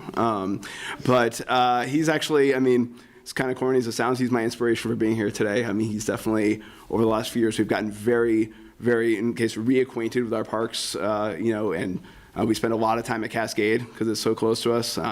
We've learned how to climb and run and learned a little bit about wastewater treatment as well, which is nice. But we spent obviously a lot of time at Maple Street as well, and but also really been involved in the recreation programs. He loves Soccer Sparks. I'm glad Jocelyn mentioned that because it's been a great program that we got him into because it took 2-year-olds and we're like, well, let's get you into something, but he's done Junior Hornets with Coach Montague and the girls, and he's been at the events. We went to Pumpkin Palooza. I met a couple of you at Pumpkin Palooza doing outreach, which was nice, and Touch a Truck and things like that. So just an opportunity, in my opinion, to be a part of what I think is maybe one of our city's most important departments, and in terms of community building and I think really identity finding. I think it's such a public-facing department, and that to have a say in that hopefully would be something that really brought me here today. Excellent, thank you. I love the amount of learning that's going down on Cascade Street. Are you right? Yeah. Anyone have any questions for? Did you say you're on Hiawatha? I grew up on Hiawatha. My dad still lives there, but I live on South Street now. So. All right. Well, hello, neighbor. I'm at 2. Oh, yeah. He's on that. He's on Around the South corner. Hiawatha. Okay. 19 I grew up at. So South Hiawatha. Apparently we're a little over concentrated. I'll get I would say. Barely. I know a guy who makes street signs. No, I really appreciate you putting in the application. I did want to ask you about Cascade, because I've heard from other community members about that very specific part since you've spent a lot of time there. Is there anything that you would point at specifically that needs some immediate attention and love? Well, first thing I'd actually like to point out is I'd like to point out something that was attended to. I think that was nice. I think they've done a really nice job this year with the messaging around dogs and dog waste, especially. Last year, listen, the sign said you're not supposed to bring your dogs. We all know people bring their dogs, and in particular, we'd go there in the winter and people use the ballpark as a dog run, kind of thing. And, you'd go down there in February and the thaw would come out and you'd see just a pile of green bags next to the, dugouts. And it was a little disconcerting, but, certainly the signage I think has been better. I think there's actually waste bags and waste receptacles now. I would actually like to see them actually maybe over by the ballpark. They're over kind of in the playground area, I think. Or in general, maybe just all year round trash cans. I feel like that's a thing where the trash cans kind of get pulled out as the winter goes south. If we can get ones with lids so that they're not filling with snow all winter, at least, encourage people, hey, don't do the thing, but if you're going to do the thing, clean up after the thing if you could. But also I think it could use a little, maybe just a little bit of touch up here and there. I think about small things I don't know the last time some of those basketball hoops have had nets. And that's I could go to Dick's right now and buy nets and put them up. I'm not saying we have to do them every time they come down, but even if you did them once a year, just to be like, hey guys, I'm a former tennis player. I know court resurfacing costs a lot of money, but could we paint up some things? Some of the basketball courts too. Just a little bit of, just a little TLC. I think in some places, but they have planted some new trees down there, which is nice. I think I think those are going to be nice to watch. So. But yeah, I think it's from the tree community. Well, he's been through a few of these public interviews. But yeah, I think it just needs a little bit of love. I think that's probably in some cases that just to improve the aesthetic, I'd say. Great, thank you. Thanks. Anybody else? I appreciate all the folks coming forward with those. I call them the golden age of children, where they all want to be in the parks all the time. My kids grew up in the parks. They're about to turn 18 and 15. They don't go much anymore. My backyard is the Hiawatha playground. Oh, there you go. And so, I had a swing set for a lot of years just out there. But it's, and the Maple Street pool, again. I would say for South Street, do you find yourself in Stevens Park at all? So I actually went through there today because I hadn't been there in a while, and It looks better than I remembered it. It looks like there was maybe some clear out of that, which is, because I remember years and years ago, probably 30 years ago, when Boy Scouts helping out with an Eagle Scout project in there, and I'd walk through there a little bit throughout the year, but, and actually I was through there today and I was thinking like, it's a nice natural setting. It's really, I think, kind of different than the other parks that we have in that it's a little bit of a kind of almost like a sanctuary space. But, they got that kind of like one sort of rickety swing set in there. And I was like, what if they had one of those kind of like more like natural playground settings, those things with the rocks and wood kind of thing that sort of fits the motif a little bit of the park, and especially in the summertime when the trees are full and you really get that nice shade canopy there. But yeah, it's an interesting space because I think a lot of people don't know about it. It is kind of this, you blink, you drive by, you miss it, and there's no real natural parking for it or anything. You don't kind of see it right away, but it's, when you get into it, I think it's unique in a lot of ways. Thank you. I'm all set. Thank you so much. Great. Thank you all. We'll be in touch. Sure. Appreciate it. Bridget, would you like to stay where you are, or do you feel like you can come up to the table? I can do it. I can do it. Nick doesn't think I can, but I can. He's been my protector.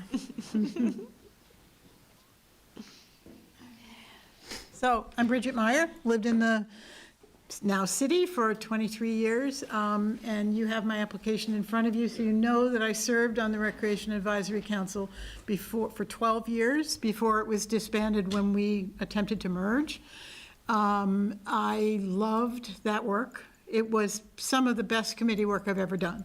EGRP is forward-thinking and open to ideas, and yes, organization, or at the worst, a maybe organization.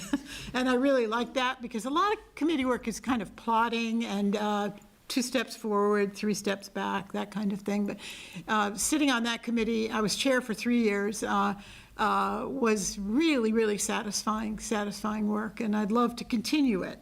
That said, if you want to start with all new people, I totally understand that as well. But I think I bring some historical perspective, and having gone through the beginning of things like childcare, after-school care, pickleball, all the things that people bring forward to us and asked us to do, and how we responded. I'd like to continue doing that. And I also I love what Jocelyn said about inclusivity and accessibility. And now with this, I never knew quite how inaccessible places are, but this really puts a whole new perspective on that for me, and it's become a minor priority. I'll be out of this, but there are so many people who are in it forever.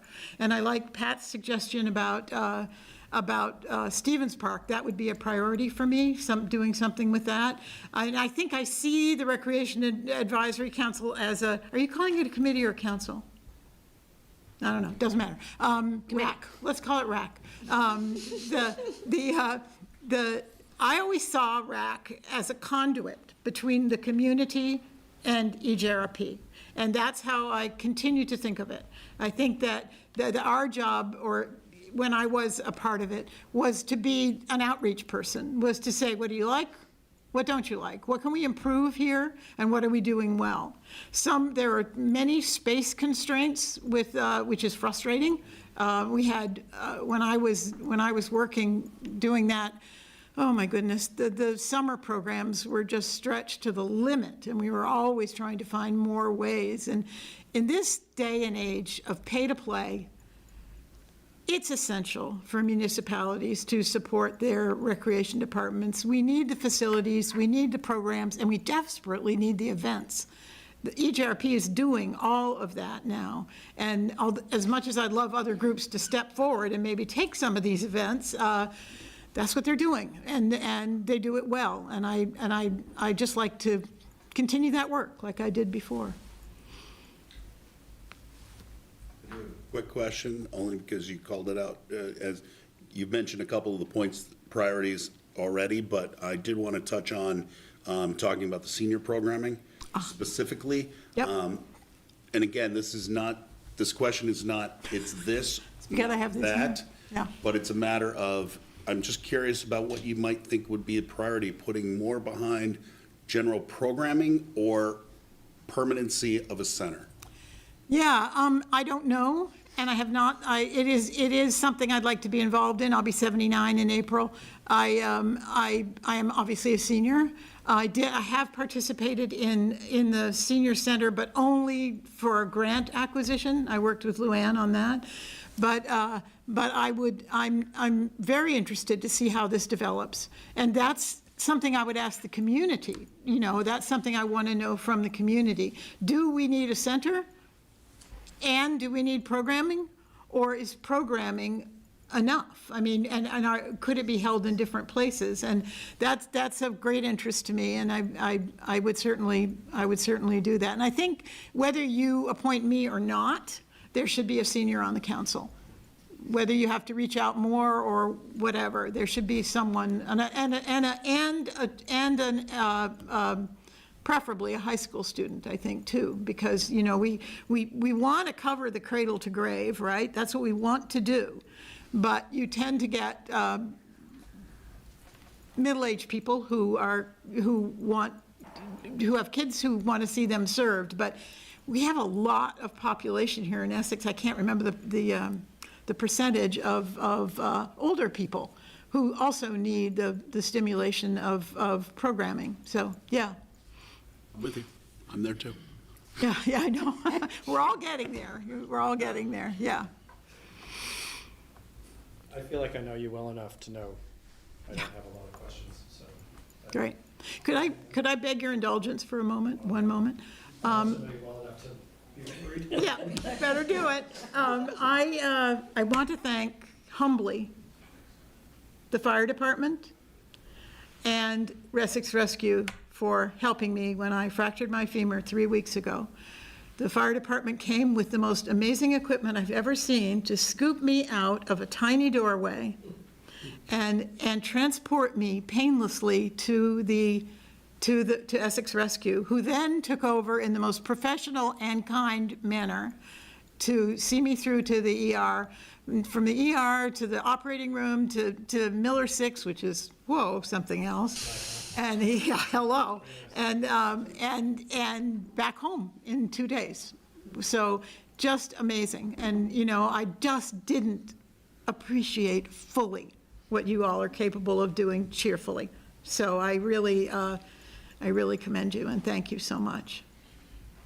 Glad you're on your way to healing. Yeah, I'm doing great. And also thank you for, can I just say thanks for bringing the senior perspective to this rec committee. I think it's important. It's often overlooked. And encouraged by your application. Oh, great. Yeah. Thank you. Yeah, Thank you're you, welcome. Bridget. You're welcome. You'll see me again. Take your time. I am. You want to bring that cushion in my coat and we'll leave? Sorry, I can't stay there, but Okay. that's enough sitting for me for the day. I understand. Take care, Nick. Ride safe, Bridget. Nicole Rogerson, thank you for waiting. Hi there. Hello. Nicole Rogerson. I have been a member of the Essex community since I was 6. And living here now, I have a husband and a 2.5-year-old. I bring a different perspective on the fact of, other than having a 2-year-old, I work in a marketing position, and I deal with a lot of rec departments with what I do for work. I think that there's a few things we could improve on, and I think one of those things is community outreach within financial aspects. I think I look at everything we talked about today, and I think I'm coming in a little bit hot with the budgetary thing, because that's really what I do for my job, is maintaining a strong budget and trying to find things that can be cut or where we could get extra money from. And everything today was a lot about where's money going to come from. And I think that my perspective on not only helping, like she said, birth to grave, have a great experience, but how can we help the community not have to pay for that, but to have other entities help with that aspect? But every other question's kind of been answered too, but I can go in. I mean, like, the open forum is a little bit different, but I can talk about anything, but that was the only thing that made me a little bit different. Well, I think that's an interesting perspective. I know I'll just say our rec department is a little more entrepreneurial than most. I can't remember who referred to it as a yes department to requests. And it was just a moment ago. Because you're on 7th interview in a row, but. Be the senior perspective. But I think, so they're very entrepreneurial, and I think I would certainly welcome folks that, bring more ideas on how to bring more services here, and leverage other funding sources or sponsorships or any of that. Yes. Like Grants, sponsorships, different avenues of which I think people are willing to help rec departments, and they don't often get asked, but I think they'd be more than willing to. And it's going to be an interesting conversation, I think, moving forward as we talk about facilities over the next 20 to 50 years. Yes. And I also think Stevens Park needs a lot of work. It's scary. And I also live, we're actually neighbors, and I live on West Street, so don't talk to me about traffic either and the speed, but other than that. Any other questions? We have your application. Yes. Happy to answer anything, but I just feel like everything in the forum is quite open and. Yeah, no, it's, we appreciate you doing that. My question, I guess, one is how many people are you looking for this committee? I knew somebody was going to ask me. I can't remember. 7? 7, with one being. 6 of us here? Yeah, with one being a high school student. And we did have a previous interview at the last meeting. Still, so, put the word out to any students still looking. I'm sure they're out there. Yeah. Thank you very much. Thank you. Thank you. Mike Thorne. Thank you for waiting. It's alphabetical. Yes. Lifetime experience. Well, thank you very much for having us here this evening and having the opportunity to speak with you. I'm a 27-year resident of Briar Lane. My wife, myself, my 2 now grown children, I don't know where that time went. We spent, I listened to everybody talk about their experiences here in the city. I can't even name all the things that we've done over the years in the park. And, primarily Maple Street just because it was there. But even then, with my wife now going on her close to 27 years in daycare, her experiences around in the city as far as using the parks for the kids. Not wanting to hang out in the backyard a lot, I can tell you that I think most people really don't realize how lucky we are to have what we have in this community. I realized that when I first moved up here from the Rutland area. Although I was not a Rutland City resident, I lived outside, but going to school in the Rutland area and being in the city for most of my education, there was always concerns about whether or not they can keep funding the rec department. And it showed in the community. Lots and lots of struggles in the Rutland area, even today, but I admire the fact that what people are doing down there to keep what is extremely important in a vibrant community. And that's all of the social programs, the rec programs, and the vitality that a recreation department brings to a community. And we're extremely fortunate with all the changes that have occurred here since we've been here with the change from IBM to global, businesses moving in and out. We're becoming much more of a residential community now. I think it's even more important that we continue to look at the budgeting process and make sure that we're doing all the right things so people can afford it and want to support it. It's one of our biggest budgetary items. I do believe it is necessary, but I think it's also important that people are assured that what they're paying for, they're getting the best value. And over time, we're seeing more changes here, and I'd like to see some different things, happen from time to time. I'm not taking anything away from what the EJRP has been doing in the past. I think they've done a fantastic job. There's always room for improvement in whatever we do, and I think having that reestablishment of that connection between the community and EJRP and the city government is to really tie that more into people's awareness of what the rec department brings and the community programs it brings to us, as opposed to just a budgetary item where you go up or down. I think there needs to be more put into that discussion and the communication. I know a lot of it has to do with funding and taxation, et cetera, but there's also, like many of you have talked about here already, there's got to be some other avenues that, that we can touch, that we can bring in some of those other things that aren't going to maybe cost us as much or maybe nothing at all, just to bring more vitality into the community. My wife wanted me to certainly make sure that I said tonight that the experiences that the kids have had for a number of years participating in the preschool programs, being able to use the park, and be able to use the community space during the week has been hugely important for the development of the kids. They look forward to getting out of the house. They look forward to learning experiences, doing interactive stuff.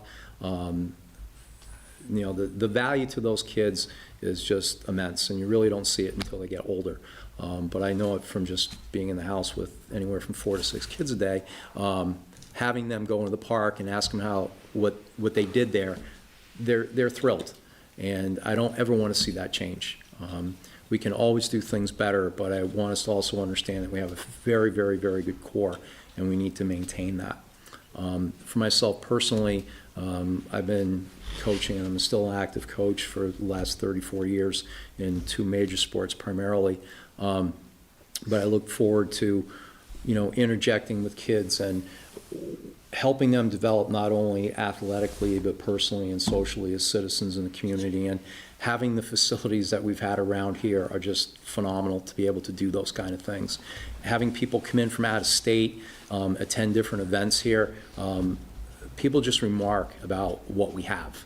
And I think we really need to understand that. We're paying for a good value service here, and we also need to make sure we continue to do that and not let that slip. I don't have any particular degrees in park management or budgetary or anything like that. I've been pretty much involved with being on different committees with work. I was involved here in the city originally to put the criteria together to hire Regina. So that was a good experience for me as well. And I find that this is a very impactful opportunity to really move things a little quicker through where people can see it. It's hard for what you folks do. You're here all the time, you're doing all kinds of different things, and when it's enacted, I don't think really people realize what goes into what happens. The visible things that you see in a park department, whether it's a social event or a kid's activity or a senior activity, that's tangible to people and they can see that, and it can happen sometimes a little bit quicker. I'd like to be part of that. It's an opportunity for me to give back, if you will, to all the things that we've enjoyed and appreciated here in the community. Great. Thanks, Mike. That was very complete. Thank you. Any questions? Questions from them? Covered my questions, so Yeah, I pretty thank much you hit so it. much. Super. See you. Thank you very much for We your have a time. relationship Appreciate for a it. long time, so. Yes, thank you. All right, thank you.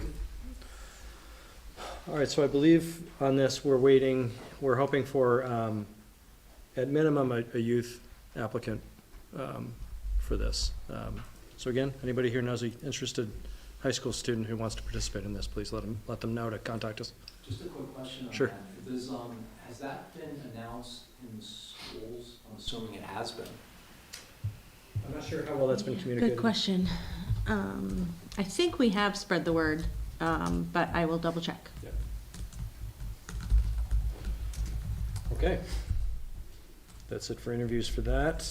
We'll move on to 6E, Winooski Valley Parks District presentation and discussion. Thank you for waiting. Thanks for joining us.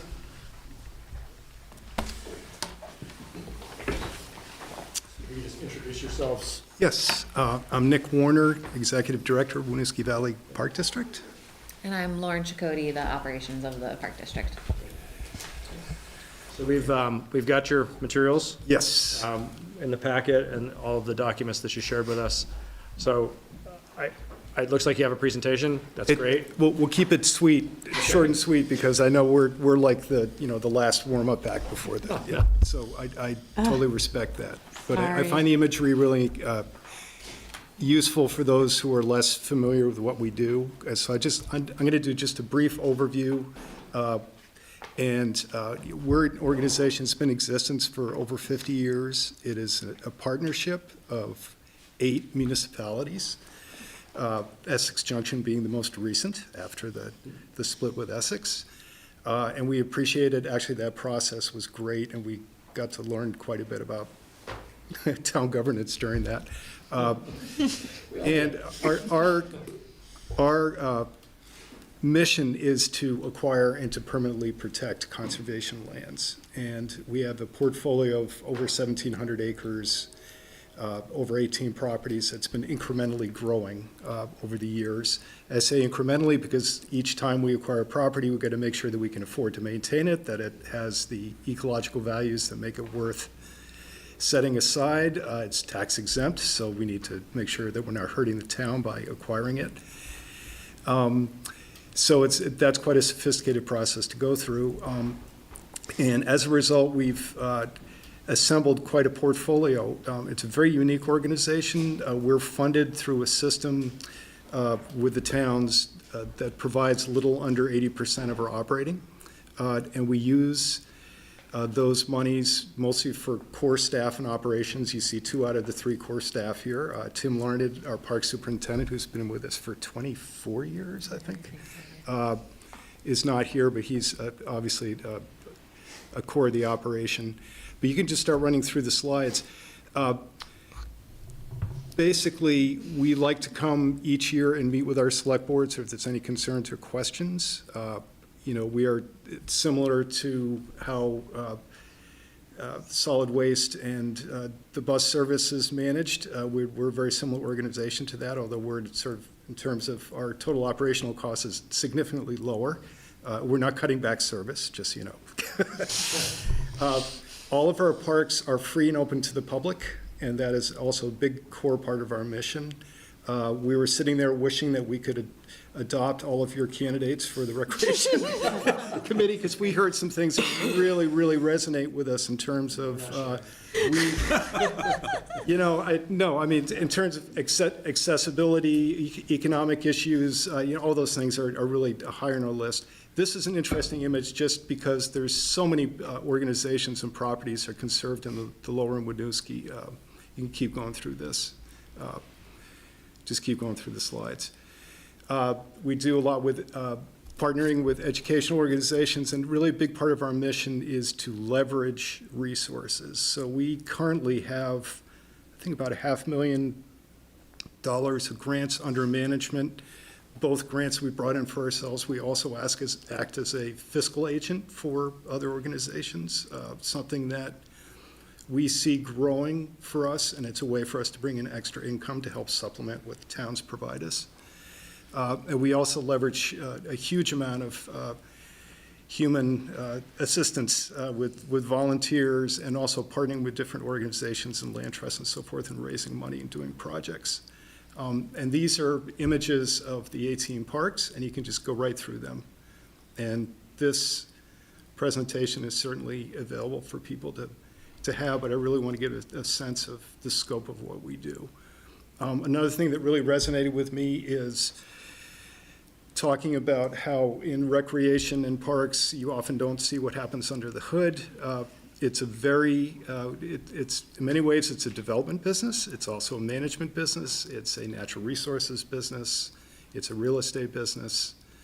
And it's a governmental entity. So that hybrid is what allows us to have a very tightly overseen organization function for very, very efficient.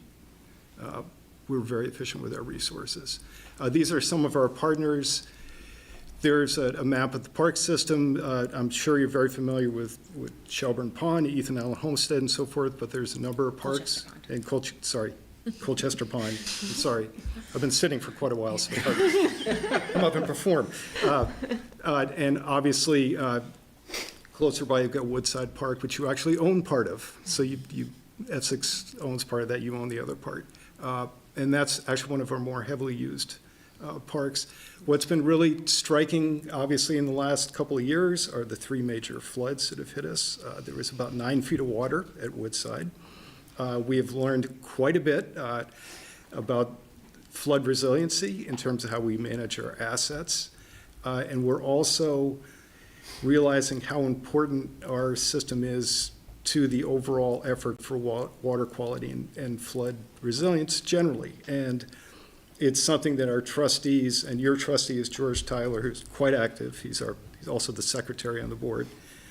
We meet monthly. We really lean into looking at properties that have wetlands, floodplain forests, and ability to contribute to the overall effort to improve our ecology. I think I have a couple more slides here. Yeah, we'll just run through the parks. You can go one right after the other. Just an image from each park. This one is very cool. You have to go there when it's frozen. Yes. Yes. It's behind the Burlington High School. Well, Yes. across the street from Burlington High School. Yes. See it from the 127 belt line. We own 10 buildings. We have leases with a preschool, with a museum, with Alna Byway, that's an Abenaki organization. We also have 2 caretaker houses that we have agreements with for reduced rent return for watching over the park. And we have a couple properties right now that we're looking at to expand the system. And it's hard to synthesize everything down to a 5-minute presentation, but I'm going to, because I know you have more on your agenda. But we just deeply appreciate the support of the town, and we entertain any questions. Also, our board meets each month, and we welcome people to come and visit us and tell them about their experience and any input that they might have.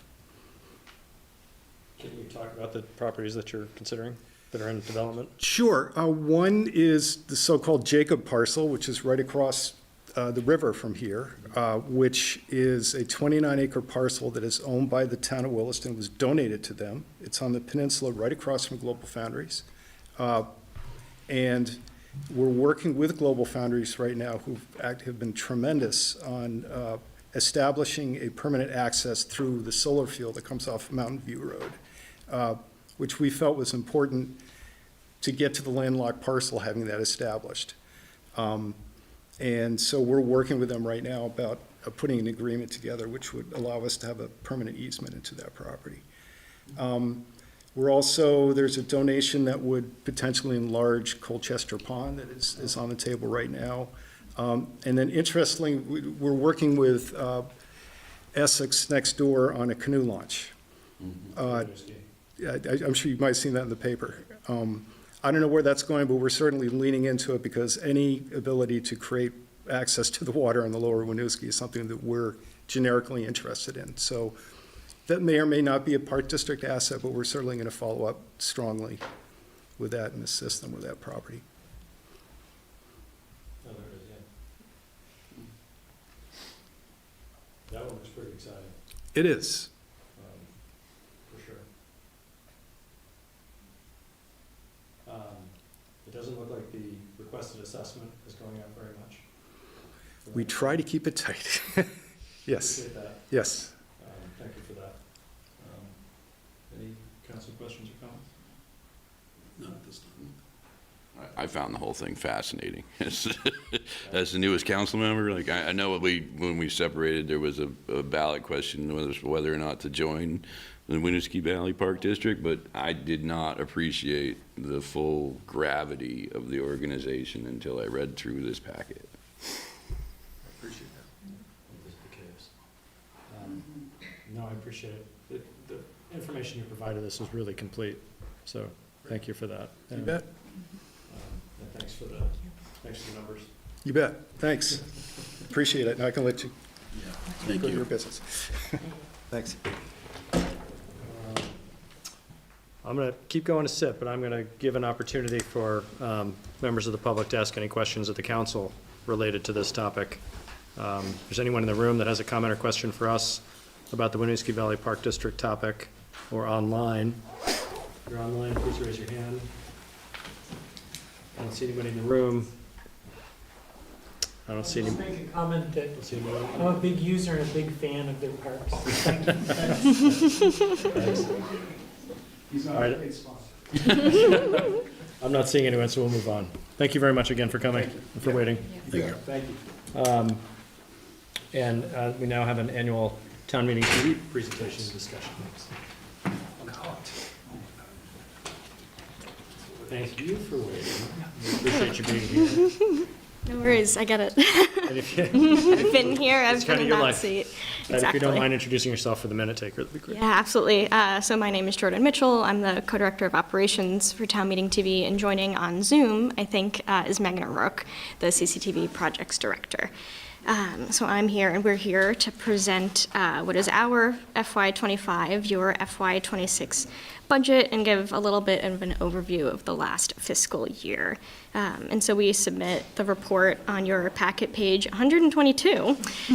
I really had to scroll for that one as part of, brief to the city council here about our operations, hearing from the community on how Town Meeting TV might better serve your needs, and requesting annual municipal contributions for general Town Meeting TV operations. So first, I kind of want to review the programming that we did the last year and what we covered.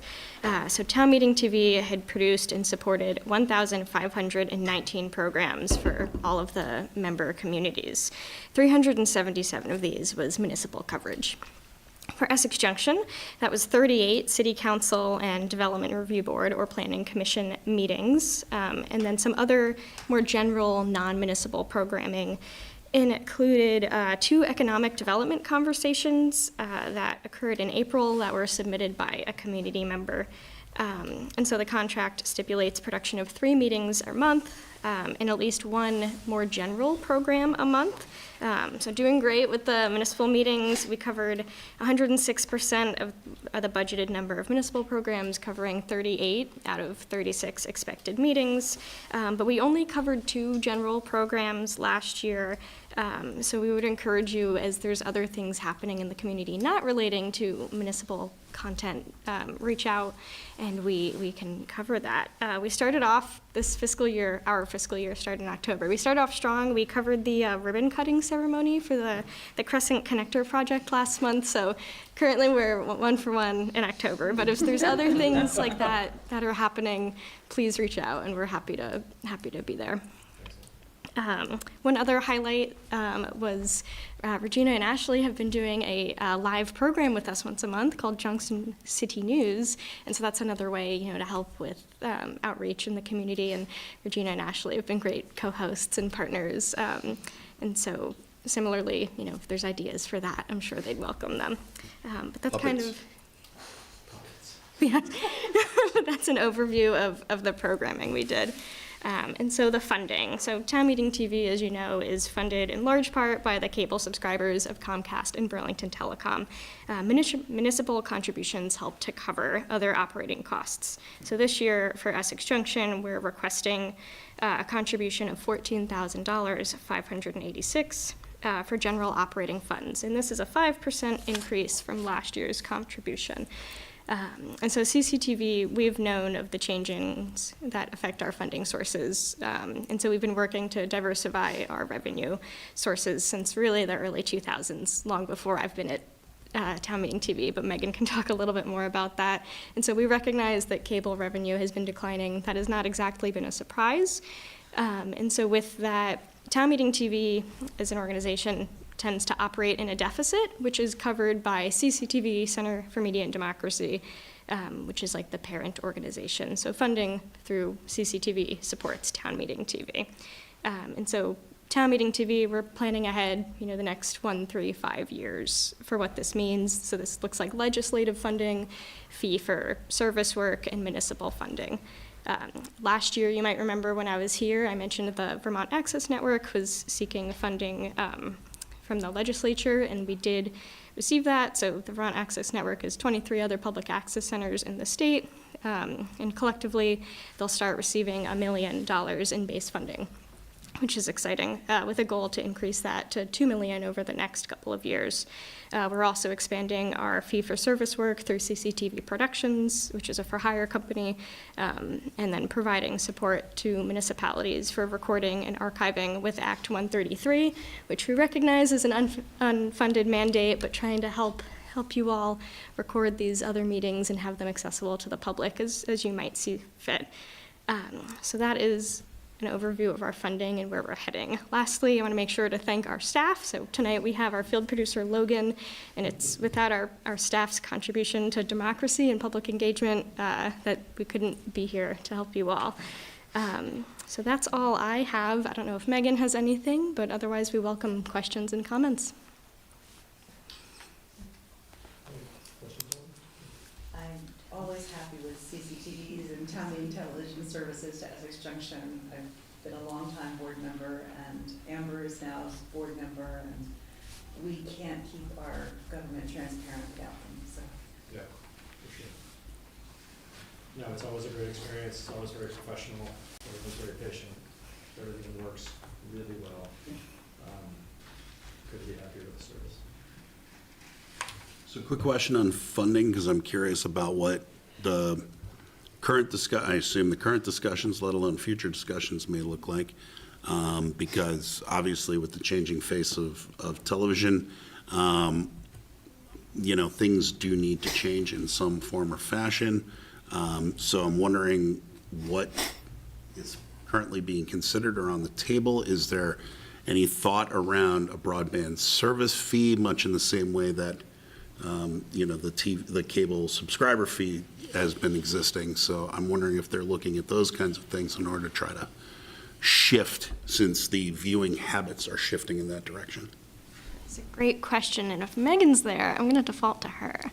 Can you hear me? Yes, thank you. Yes. Hi, welcome. I don't have much to say. I think Georgia covered it. We did attempt with the legislature. I would say we started in 2018, CCTV along with the Vermont Access Network talking to the legislature about how to approach the decline in cable revenue and the sole reliance on cable revenue as the mechanism for funding this resource. There was a poll attachment study. There was a PEG study done in 2021, and then we floated a poll attachment fee, and the legislature was not ready last year to take that up, given a number of other new funding mechanisms that were moving through the legislature. So we recognize that this is something that's going to have to come up again. We're going to have to watch what happens with the FCC pretty closely in the coming administration, and we're going to have to watch what happens. There's a bill called H3557 in the national national legislative arena that's called the Expanding Broadband Act, and it's one of these sort of Orwellian bills that would reduce the ability of municipalities to charge franchise fees in the attempt to expand broadband access. But then you sort of you're losing one thing for the gain of the other. And so that's something that, as part of our national network, we have folks working in Washington that are paying attention to that. So it is something that we're paying attention to, but we don't have a clear roadmap from here to 10 years from now. If that answers your question. Yeah, no, I appreciate it. It helps give me an understanding of kind of where the direction is and where that dialogue might be going. So thank you. I appreciate it. Yeah. I don't have any other questions personally. Amber, anything from you? Can't see you. No? Okay. Okay. just, if I can just make a statement while everyone's here, I just wanted to say what a tremendous effort y'all have put forth as we bounce our meetings around from City Hall to the community center to the Brownell Library. This is now our more permanent home as City Hall is renovated, but your team has been excellent in making the adjustments and meeting our needs, and even as we try to find space that's private for executive sessions, they've been accommodating to all of that. And so I just wanted to take a moment and say thank you and extend a bit of gratitude to everyone involved for that, because it's out of the norm, but the ability to adapt has been amazing. And so I didn't want that to go unsaid. Yeah, for sure. And can I just add to that, that they're also safely storing all of our equipment that normally lives at 2 Lincoln, so it does not get messed up in the renovation. So much appreciated. Oh, yeah. Thank you. We appreciate it. Great. Thank you both very much. Thank you, Megan. Thank you. Thanks for waiting, Thank being you, patient. Jordan. Thank you, Logan. You can't go, though. I need you to stay. Any questions from folks in the room on for the council on the town meeting TV topic, or from folks on Zoom? Not seeing any hands in the room. Not seeing anybody online raising a hand. So we will move on to 6G, discussion and consideration of a rental registry program. Regina, I think this is you, right? Yes, and the chief will be back. That last presentation went so fast, I forgot to give him a better heads up that we're almost there. Oh, right. So, you've got a memo in your packet. This is page 134. And we have spoken quite a bit about this topic in the past. There are 4 council meetings listed on the top of the memo that describe those prior times that we've talked about this. We have received a lot of feedback during those initial times that we talked about this,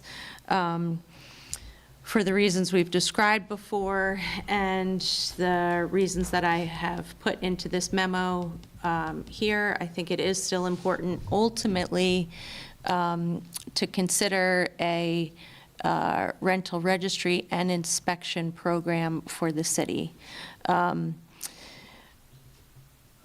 Having said that, what we are proposing here at this point is to simply start with a rental registry program. This would come at no fee to the property owners and the landlords, and this would essentially give us the opportunity to really get a better handle on the rentals that we have in the city. As this memo describes, what we would be thinking through for that purpose is to ultimately get a better handle on the data, figure out exactly how many rental units we have out there, and then continue to move forward with a rental inspection program at some point down the line into the future.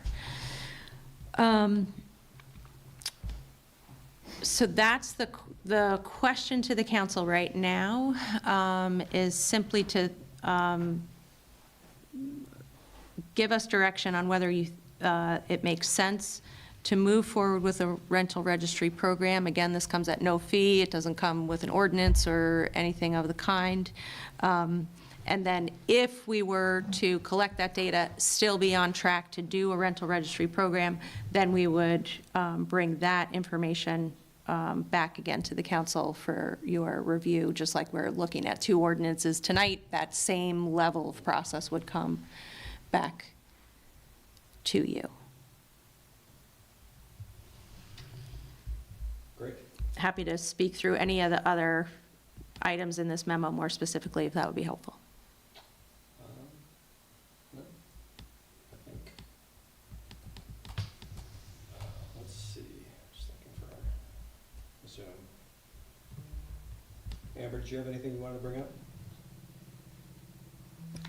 I just wanted to confirm, Regina, that there should be no additional expenses associated with the software from the fire department that the fire department is going to use to keep track of these rentals. Correct. They already have this software. And I'll just ask, this is a step-by-step process that may not end up in an inspection program for a number of reasons. One could be we just don't decide we need to get there.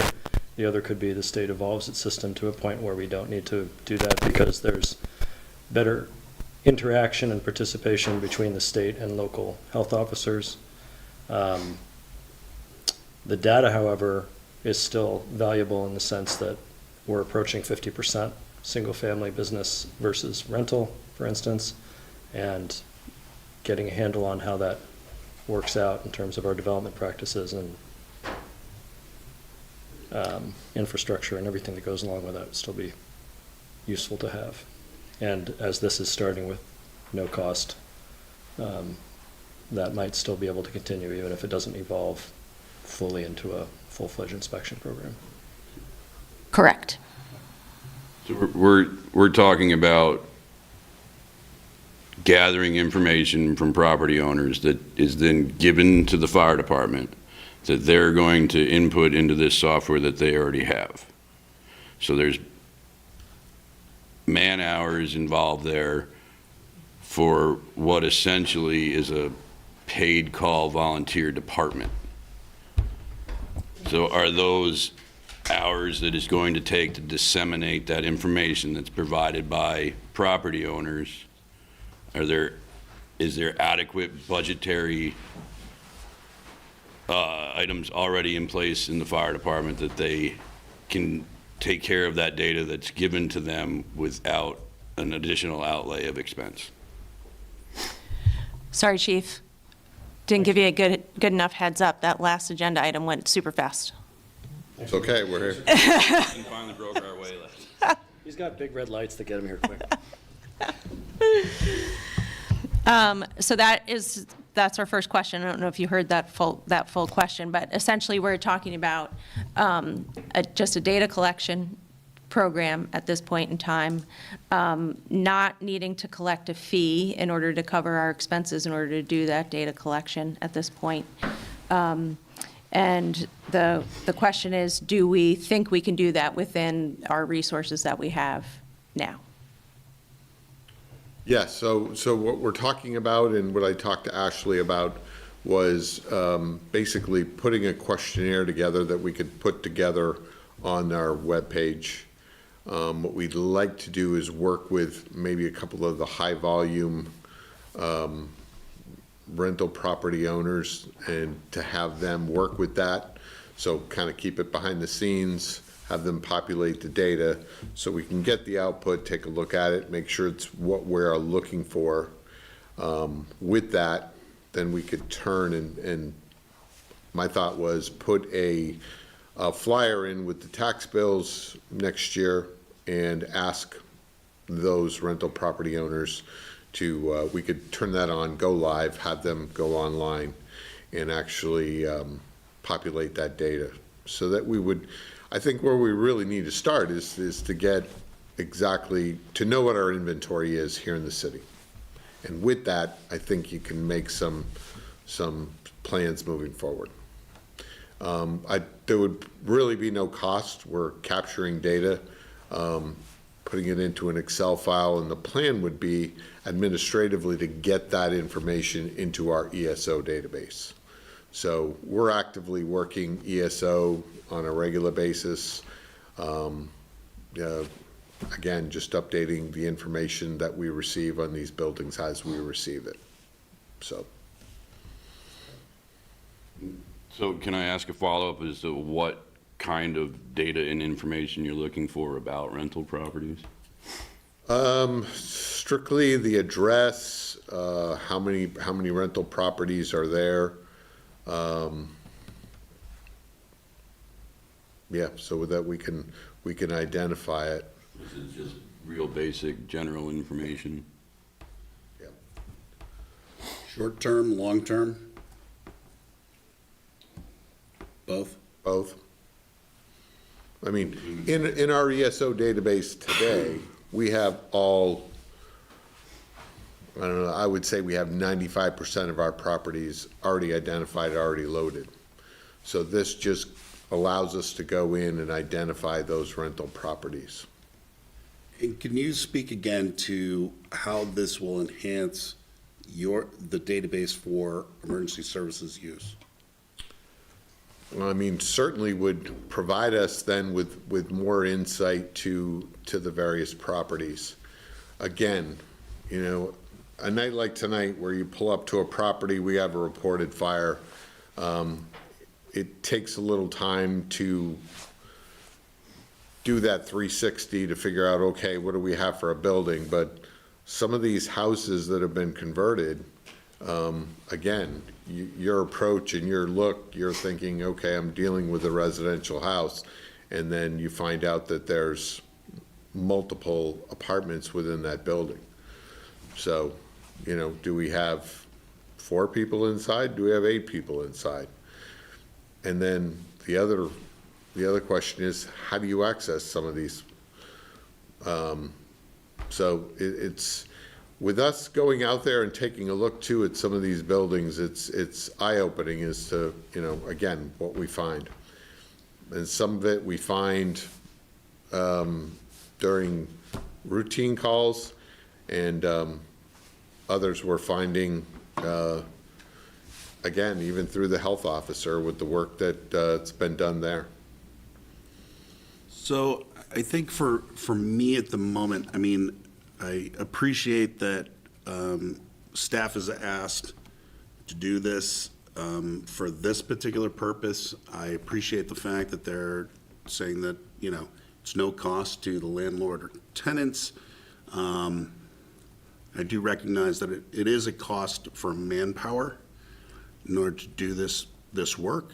It's going to cost something to produce a flyer to put in a bill. So it's not zero to do this.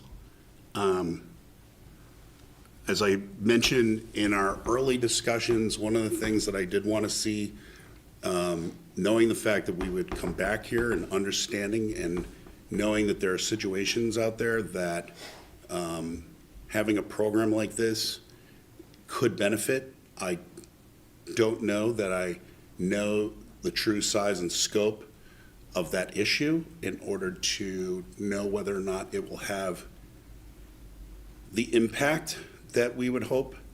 But I'm just a little concerned right now as I'm thinking about a number of things we're doing in the city that we're doing just generally across departments. And I'm wondering if this is a distraction at the moment versus, because if the ultimate end game, and I'm not there yet, if the ultimate end game is for this inspection program, it feels a little early to be jumping here. But, you know, again, I'm apprehensive at this particular moment, but I'd really like to understand better. Again, how this impact is really going to have, what this impact is going to look like for staff, what the impact looks like for our community in the long term, because I know at the end, you've stated very clearly what the end goal is here, but one of the things that we also, I think, I'll say for myself, I asked for more understanding about what the state program was doing and accomplishing, as well as asking what data we were or were not getting. And I have not gotten any recent updates on that, so I don't know that we have any additional movement on that. I don't know if, I know that there's still conversations that have been happening at the state level, but I'd really like to understand more before. My concern especially is the fact that when this went out, this was immediately seen as the inspection program, even though clearly your ask is not. But the end goal is clearly stated here too. So I just want to be, if nothing else, on the record to say that it sounds like we're doing something for something else, and I don't know, it just doesn't feel quite right at this moment, the way that it's been presented to Do we me. have any data from the state as to incidents in Essex Junction, or the variety, or the timing, or their response, or what they are, or any of the general work through that's had to happen? I'd like to, what you're asking, Tim, like, what is the nexus between this system that we're trying to develop and what the health officer already does? When we first started talking about this, my understanding was the highest priority was public safety. And from this memo, it feels like the priority is actually understanding data and inventory, which are both, that's also important for our development needs and for the fire department's ability to safely evacuate people from burning buildings. But we wanted to know what the complaints were, what tenants were dealing with, what the health officer was seeing when they were called on the scene. Where is that data? Is it living in that database that you're collecting, Chief, or is it in a spreadsheet in the community development office?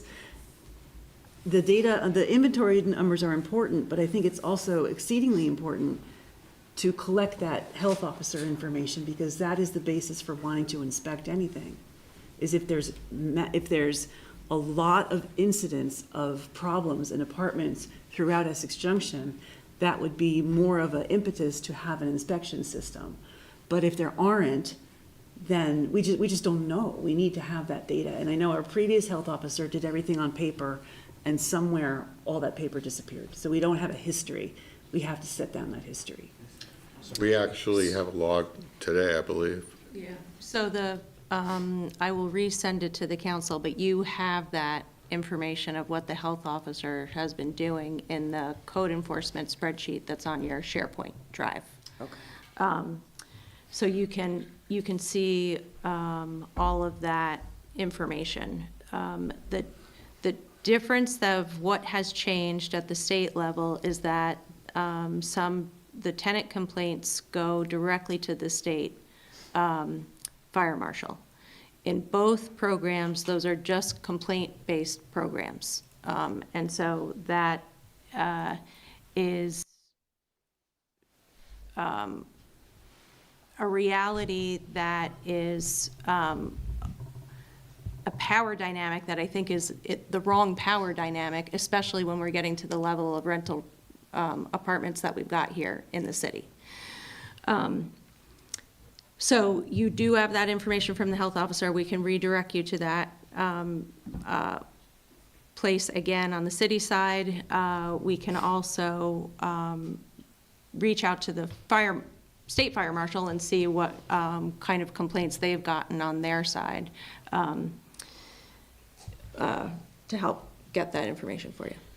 Wouldn't it make sense for the health officer data to live with the other data we're trying to collect? Like, I feel like we're building two different silos of information, but we can't make decisions about a rental registry unless we have both. I think the intention is to get this going so that we can bring all that together. You know, the previous meetings and right now, we're asking for an iterative process, right? This is the iterative process that staff have come up with. We asked them to come up with an iterative process to get us from A to Z, potentially, and to start collecting that data. Staff got together, they figured out what data they can collect in the capacity they have right now. As the state program develops, and as this system gets tested, I think starting this way, testing it out, seeing how we can bring all that data together, seeing what that looks like without going 100 miles an hour into a full inspection program with a fee that, by the way, isn't nearly what it was proposed initially when it was funding an entire FTE. This is that, I think, staff's answer, not to speak for Regina, but this feels like staff's answer to all of these questions and our questions from prior meetings. We need to start building up what these properties are so we sort of know how to interface with the state and say, here's what we have for properties. Have you inspected these? Can you send us data on these properties? If we don't know what rentals we have and we don't have that database filled out, then we can't put that health officer information to match it up, and we can't ask the state, have you inspected X property, if we don't know X property is one to be asked about. So this is a low impact, low barrier, no fee way to figure out over the next number of years, what is that picture? And it's not a guarantee, I don't think, that we're going to get to an inspection program, but we've all asked for this data, and this is their answer to helping us get that data. And again, there's no guarantee we're going to need to get there. As the state's program evolves, the state is also hopefully hearing people say that this is a major power dynamic in a sub 1% rental market. And the state, there's no way the state can keep up. There's just simply no way. And so I think, not to try to convince anyone, but I'm hearing your questions. We've heard the questions before, the same questions we had before. This is sort of what staff could come up with right now to get it going, to test it, to roll it out slowly, intentionally, transparently, to get to that point. That's how I understand it. So I don't know if that helps, but. So I'll say that, and I hear you, and I agree, because the power dynamic I totally recognize, especially when you're talking about a vacancy rate of only, 1.5%. And I can think of a couple properties that, knowing those particular tenants, I would have questions and concerns. But I think one of the things, I'm going to put that aside for a second, because I think that's a different piece of this. Because I have asked about having a better understanding on the rental properties within the city. But I will also admit the fact that I'm not sure what then the follow-up questions are to ask to go, okay, if our city dynamic is 40% rentals, soon to be 50, and then maybe 60, and who knows, what does that say about the city, and therefore what does it say about how does that then develop into what services we provide, or what, the things we talk, how is that going to change necessarily, unless everything is, unless we think of them as permanent versus temporary, and I'm not sure I'm there, because I've been a long-term renter for many more years than I've been an owner. So, but again, I'm openly admitting the fact that I'm not sure what those follow-up questions, I'd love to hear from you as to what you think those follow-up questions would be, that this data, then understanding what those percentages look like, then leads us, what road that leads us down to talk about economic development or other services that we provide in the community. Well, first of all, you're basing that question on the fact that you already have data. You're basing that question on the fact that you know when you've reached a certain threshold of rentals. And without doing anything to collect that data, you can't even start answering that question. So that's the first part, I think, is making sure you have that data, and doing so and collecting it in a way that, again, is low barrier, no fee, no fuss. Then you can really start putting that data together with what's happening with ordinance enforcement, and what's happening with turnover, and what you're doing to go get development funding, and everything else. You're putting it together with resources to help landlords stay in compliance, to help landlords with tenants, to help landlords with improvements, to help tenants with their rights and their access. This isn't just one way. And it doesn't necessarily always have to end up in an inspection program. Yeah. If the state can figure out, and we can have a better handle and be more proactive, for instance, then we can work with landlords who need assistance finding either grant funding or match funding or anything, or, clerical, guidance, so they don't need an inspection. I mean, but I think your question is sort of a chicken and egg thing in a way. We need to get a handle on what we're dealing with. Yeah. And it does impact neighborhoods in various ways. Sometimes it's positive, sometimes it can be negative. I've lived in my neighborhood for 22 years, and in the last 4, the rental properties in my neighborhood are starting to cause real problems. Knowing who owns them, knowing who their agent is, would be helpful. And I've been a long-term renter myself. It's not a discriminatory thing, but I think there's a lot of ways this can be handled. But again, back to your question, without the data, you're not going to be able to answer that question. I'm confused. Wouldn't the renter, the property owner for your rentals in your neighborhood be on the grand list that's publicly accessible? Should be. And not necessarily in the state, and not necessarily Property listed owner as an should be. individual. And It'd not, be on the not grand list, but it might be like an an LLC or I mean, I some can think of unidentifiable I can think of a entity. few that aren't, and aren't easily reachable. You can't dig through the layer of LLCs to get to it. So, I mean, I think as a starting point, and I don't, want to, again, feel like I'm speaking for staff's motivations here, but I think based on what we've asked and the questions we have, this seems like a logical slow start to getting a handle on what's going on. Are there issues? Which direction does that mean we go? Which direction does community need us to go? And it doesn't necessarily need to be what we talked about in the first place. And I'm not sure the historical data is available, but I keep hearing this as we approach 40% rental over and over. I've been hearing that now since this was tabled in February.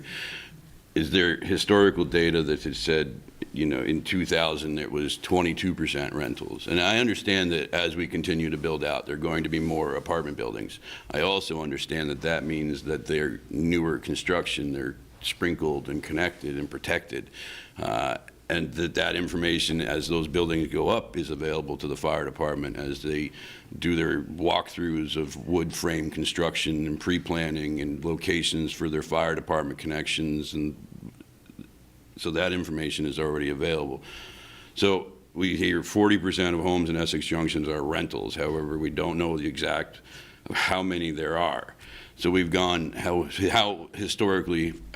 fast have we moved from a historical average to where we're at now, and the future projected growth out to 50 or 60, I think Burlington is 65% rentals now. So as we move our needle closer to that, we're going to end up building, but they're new construction, right? The building that's going up on Park Street, the buildings that are going up on Pearl Street, the building that just went up, They haven't been without their issues. And I'm not saying they have, but we as a municipality do not have our own building codes or enforcement or anything. It is left to the state. And maybe that's the. Well, that's a whole different ball of wax than what we're talking about now. Right, but without data, you're asking, do we have I'm asking, historical I'm numbers and asking, growth do we have numbers? the historical data that says in the past 20 years, Essex Junction has gone from X number of rental properties to this now threshold of 40%?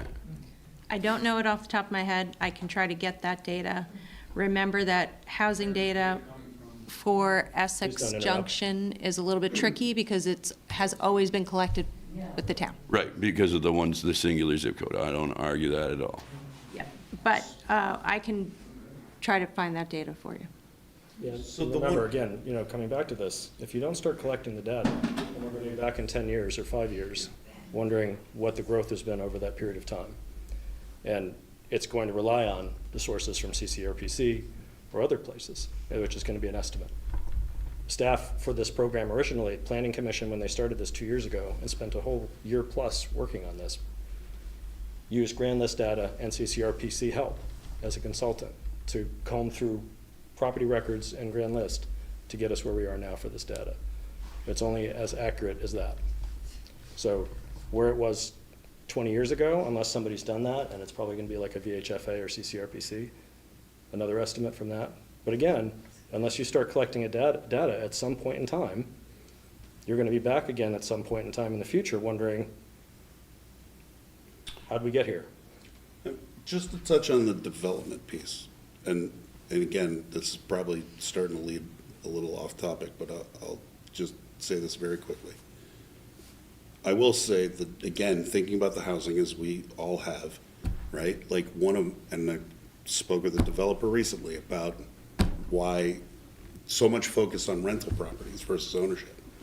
Thinking about a community like ours that needs diversity within its housing stock, so that older individuals who have raised their families here can potentially downsize if that's what they want to do, but remain in their community, you know, that first-time homebuyers can have an opportunity, so that people in need, whether it's through a CHT program or something else, can have access to home ownership, which we know can, in many ways, transform lives. And I'm not saying that rentals are bad, but I'm on this weird fence right now because of the fact that I don't disagree that the data would be helpful. I'm kind of leaning a different way about how I'm thinking about this data.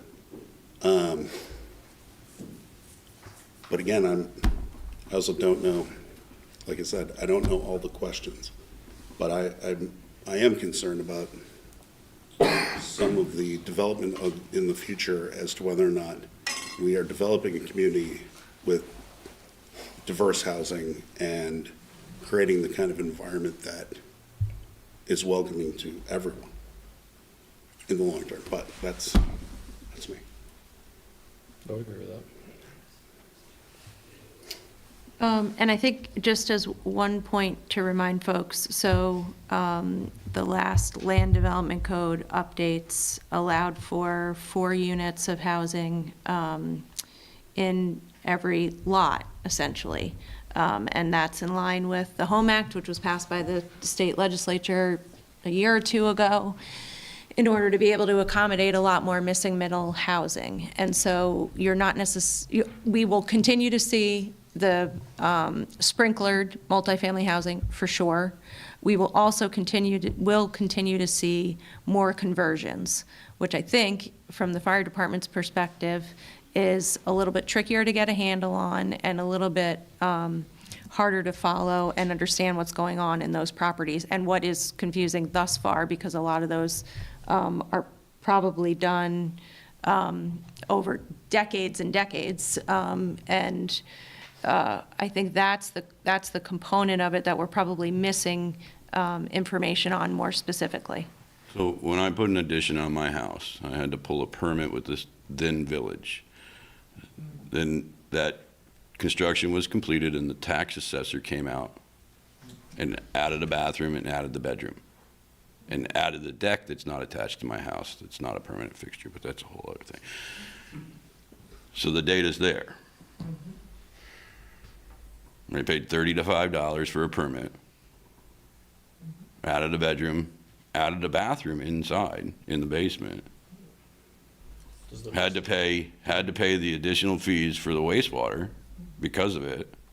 But do you rent it out? Like, how do we No, know it's that a single family. Right. But if it was going to be a rental property, there would be additional signs, right?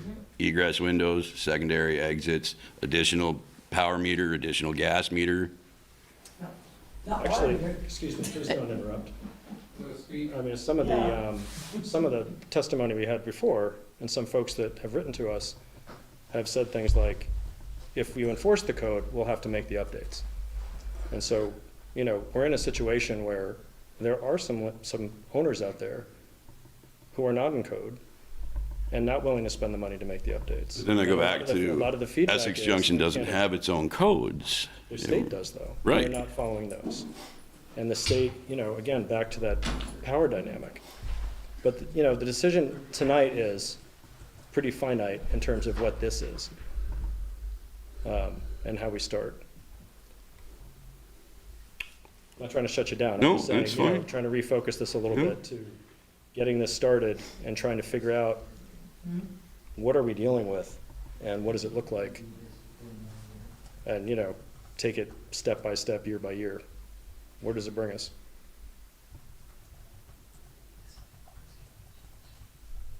I think it's a lot different than putting on the table a full-fledged program with the fees and the full inspection program and the FTE and everything else.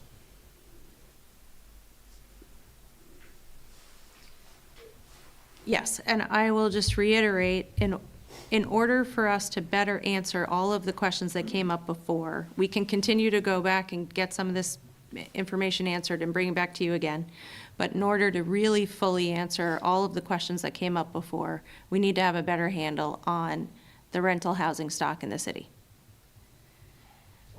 And so this is our step toward figuring out how to get that information.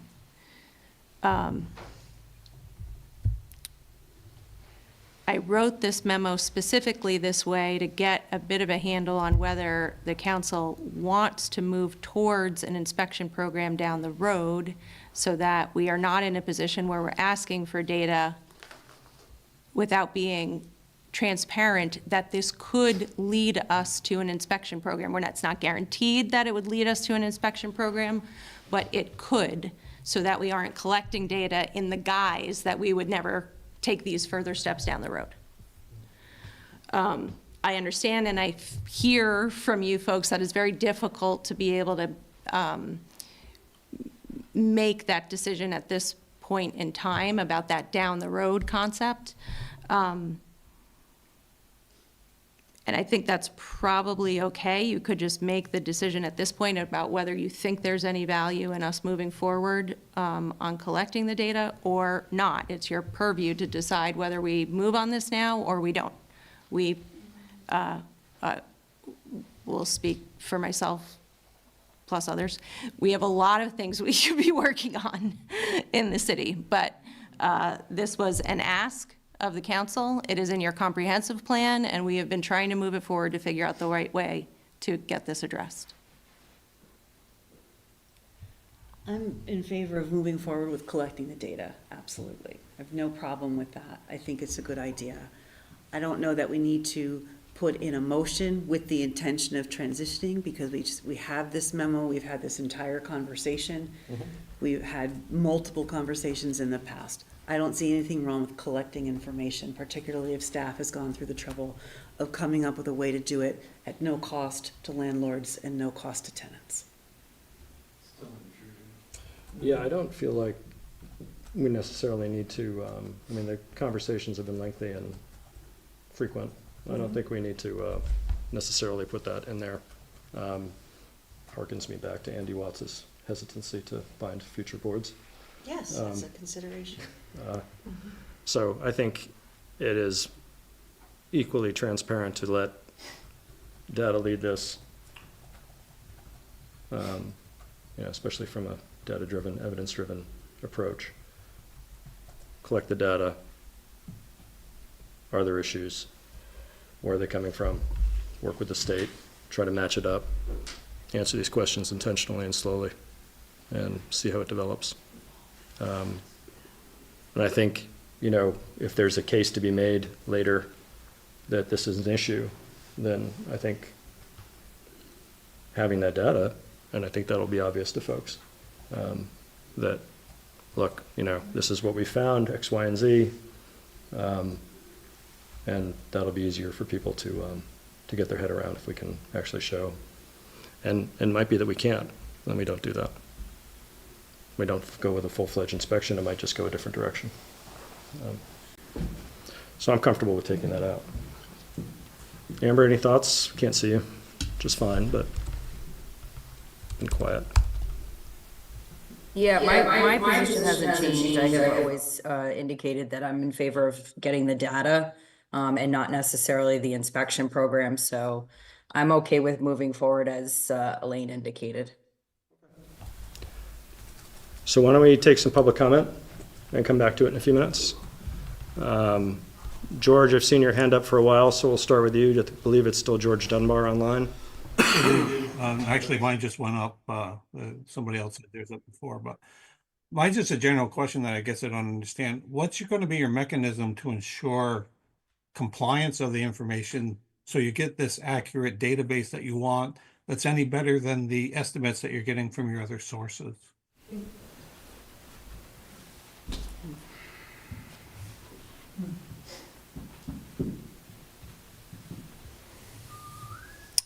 I think it's a good question. We are specifically we don't have a fee in here. We don't have a fine set up for finding out down the road that the information was not provided.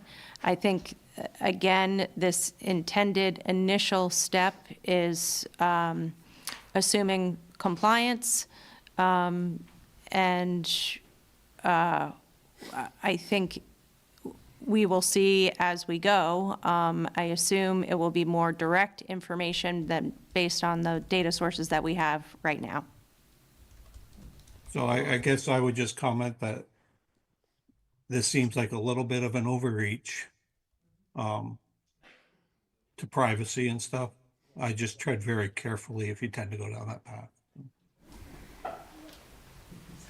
Thanks, George.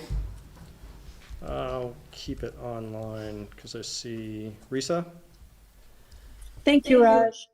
I know that we're talking about rentals. However, earlier in this discussion, the chief was talking about the ESO system maybe, and how, you know, the data is input. And so if they pull up to a scene, they know if they're walking into a single family home or if they're walking into a rental.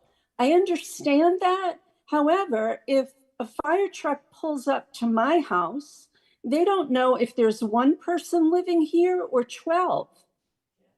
So I'm a little confused about the data that we're trying to get and the real purpose of it, if it's about keeping Essex Junction safe and making life easier for the fire department. And I'm all for that.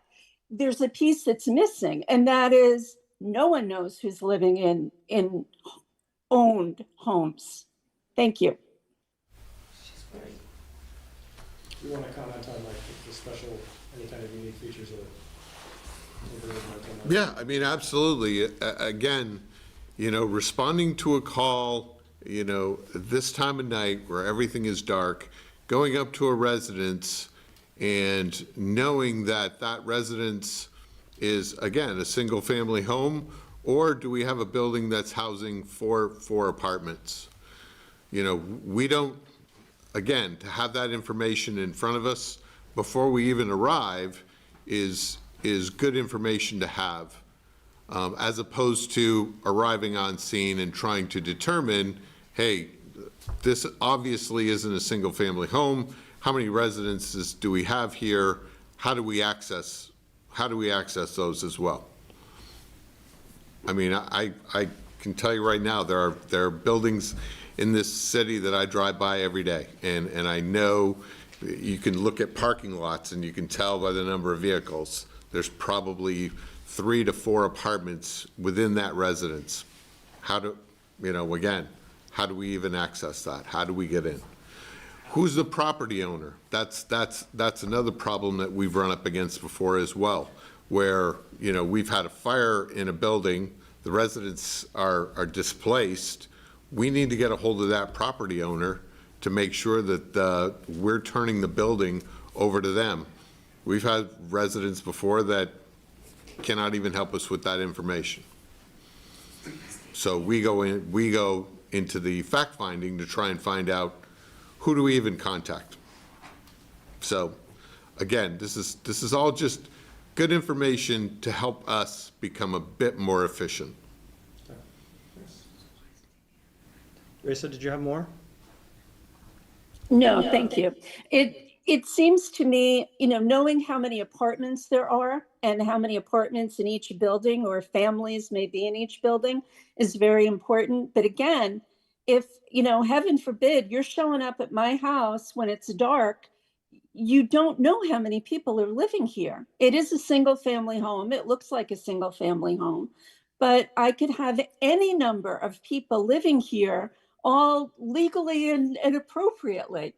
So it seems to me that there's still a piece missing in terms of the fire department or emergency management knowing what is in front of them, you know, and again, especially at night.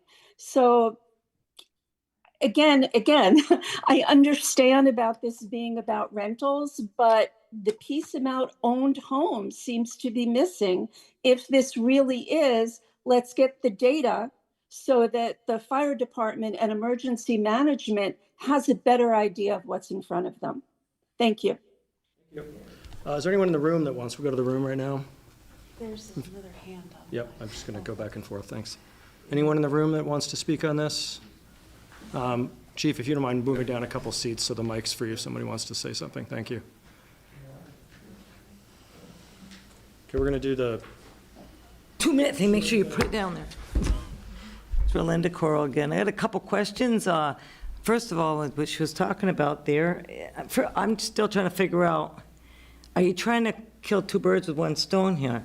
I mean, if it's all about safety, how many people are living there, opposed to, why are you tying in with the rental thing? Or is that just a way to get the rental program off its feet? It's two different, you've got two different.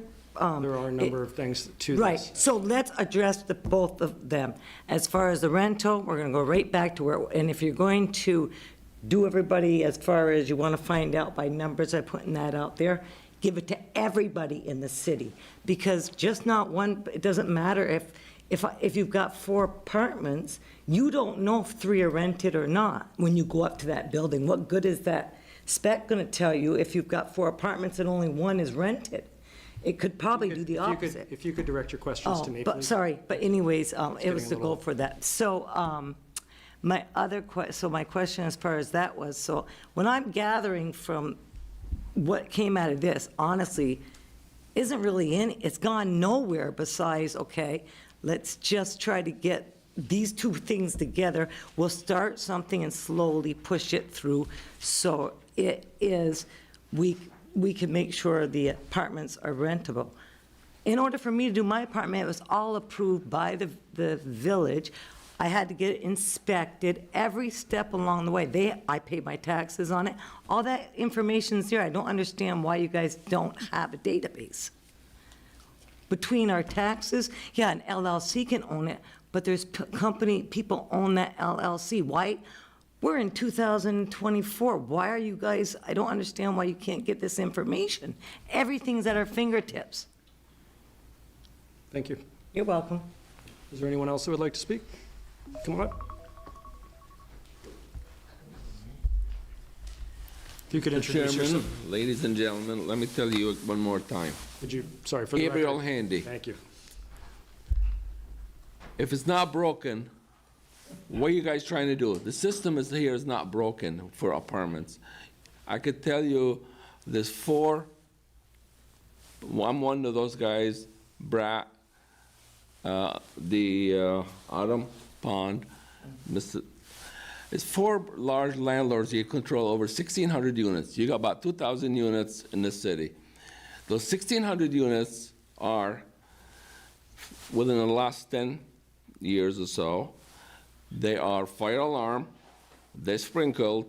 We get an annual inspection for the fire extinguishers, the sprinkler system, the alarms, every year. And the report goes to labor and industry. So why are we trying to add one more step?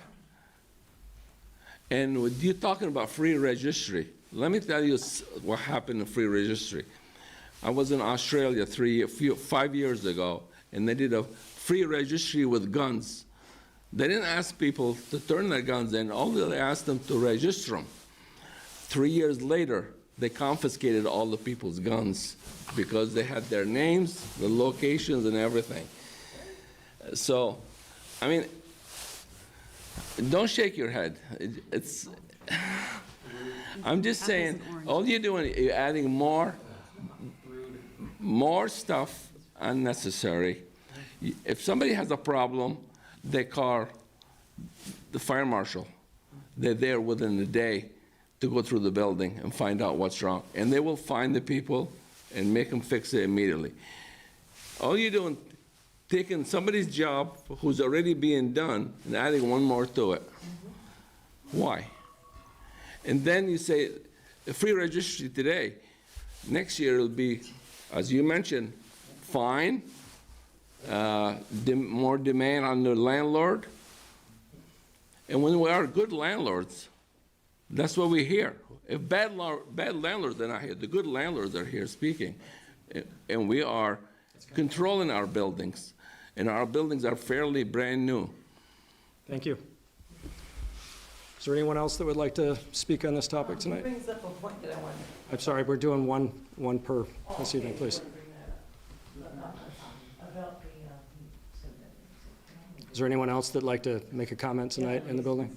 Yeah, bring that one up, because I didn't realize that until. Okay. Jason Struthers of Taft Street. Just a couple comments. This is an obvious cash grab. This memo that you've released the intent is to slowly and incrementally implement this system so you can eventually get to the registry, the inspection program, collect $600 from every tenant over a course of 5 years, only to give them an inspection once. So this is the equivalent of getting a job, getting paid to go Monday to Friday, and only showing up on Monday. It's ridiculous. Also, if implemented, it's going to be the third highest registry fee in the state. It's a redundant system. If the argument is being made that other municipalities have adopted this, I go visit my loved ones in other municipalities and they get free garbage with their property taxes. So if you want to start implementing systems to help the city, start with garbage. So you're contributing to the unaffordability of the area. And my question is, how exactly is this program helping the housing crisis? Not answering questions. You're not answering any questions? Okay, well, I have a question for the chief. So how exactly will the fire department respond differently to a call based on the collected data? So, unfortunately, I had a fire in my house in 2012. Direct your questions to the chair, please. I'm asking him a question. Questions to the chair, please. Okay, so how is the fire department going to respond differently? Jason, I would like to know how the fire department's going to respond differently. No? That's You 2 said minutes. that renters are causing problems in your neighborhood. What problems are they causing? Why are you trying to solve them, and why are you trying to police the city? Your time's up, Jason. Thank you. Are you going to answer any questions? No. Okay. Thank you. Very Go online to Jim Waite. Going on Zoom Hey. for Jim. Can you all hear me okay? Gotcha, Jim. Okay, first of all, city council members, city manager, fire chief, members of the public, thank you all for your service and your time here. It's late on a Wednesday. You should probably have this conversation at a better hour to get more participation. It's my first suggestion.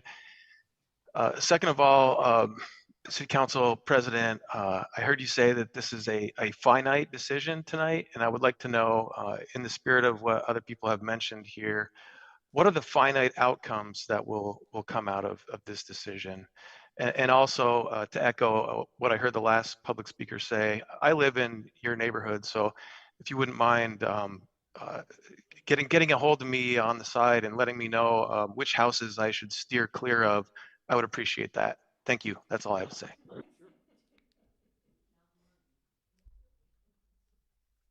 That's it? Thank you. Brian Sheldon online. Hi, Mr. President. Can you hear me? Can hear you. Yeah, I just wanted to respond to one of the earlier comments. I don't know if that's allowed. Prefer you just direct comments to us. Sure. I just, as I stated in my previous testimony on this topic, the point of this exercise was tenant safety, and I believe it should still be tenant safety. And as someone who lived in Australia, there's a reason why a conservative prime minister confiscated the guns, because 35 people died, and that's the point. So yeah, we need to know, collecting the data so that we know where we can do a better job of public safety. I can't imagine why anybody would be against that. Thank you. Thank you, Brian. Is there anyone that hasn't spoken tonight in the room that would like to offer a comment about this at this point? Sure, come on up. If you don't mind introducing yourself too, thanks. Hi there. For the record. Oh, you do? Okay. My name is Alexis Brown. I'm a property manager here in Essex. Been a property manager here for 5 years now.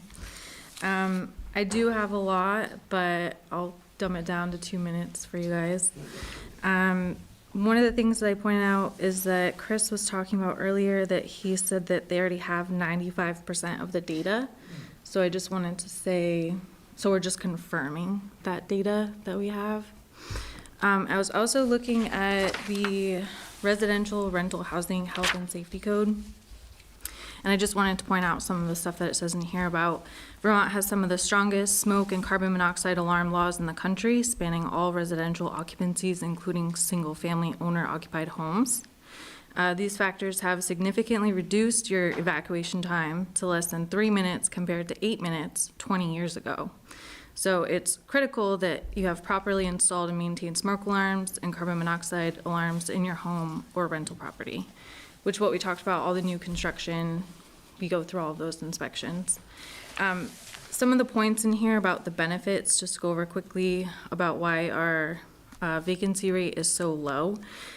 A healthy rental vacancy rate, saying that closer to 5% would be wrong. That would be for like an urban or rural area. We're in an urban area.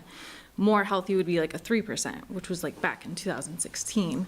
You can only think that the reason why we're at such a low vacancy rate is because of COVID and everything that's happened. And on top of that, homes are not as available as they used to be. So there's not as many first-time home buyers. So that's why there's more people in the rental market. The other question I had was, why do we need a non-tenant complaint-based system? Like, why would that be beneficial for us if we already have a complaint-based system? Sorry, I'm a little nervous. So I do have a lot of tenants where I have had them put in complaints with the health department, and I encourage them because it's important that they are educated as well as we are, if they don't feel like we give them enough support. And, you know, in one of this, it says, if a tenant moves out, the landlords have plenty of people who can move in. You know, like landlords don't encourage people to move out because they give a complaint. You know, I don't believe that's what these landlords are about around here. If someone puts in a complaint, we want to educate everybody and we keep those tenants. So I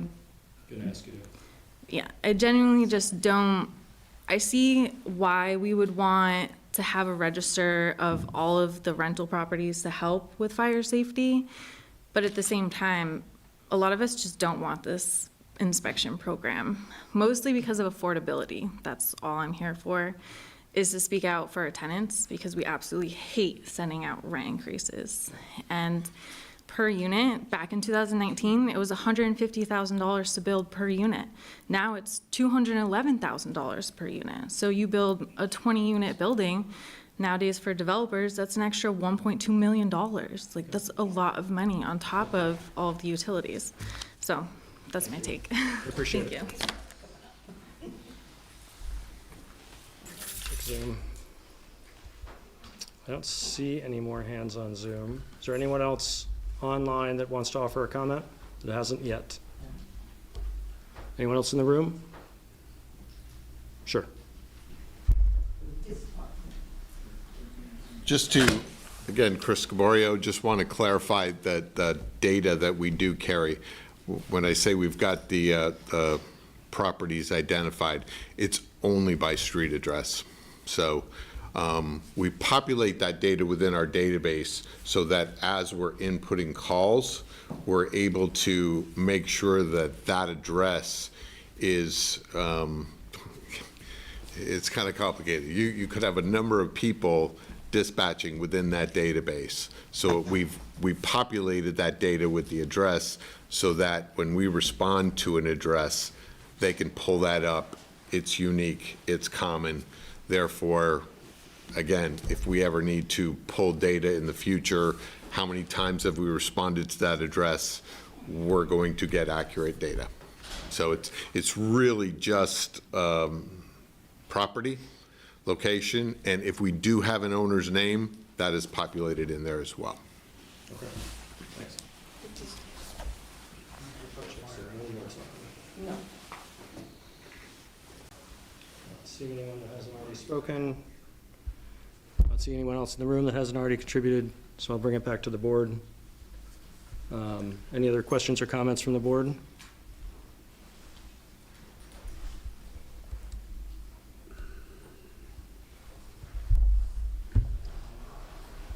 If not, Elaine, I would take your suggestion for that motion as you suggested, removing the second part Sure. of the first one. I move that the city council authorize staff to move forward with a rental housing registry program, period. I'll second. Any further comment from council? Again, if nothing else, I want to emphasize the fact that this is voluntary, no fee program, whatever you want to call it. Please, no interruptions. I don't No, need it's- feedback.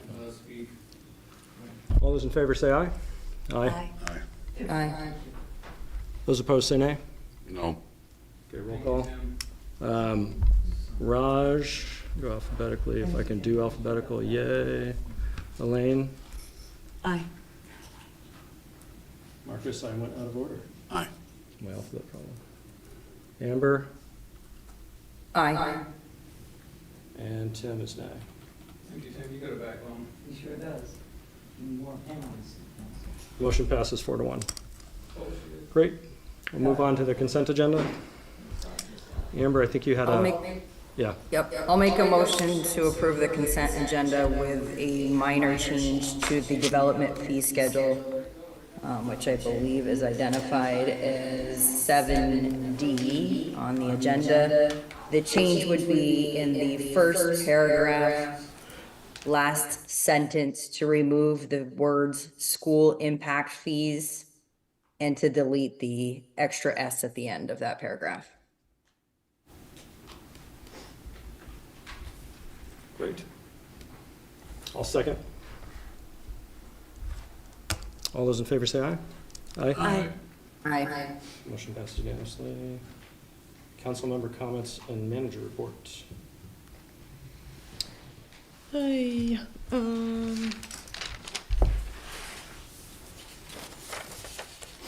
wrote my manager report on this scrap of paper down here.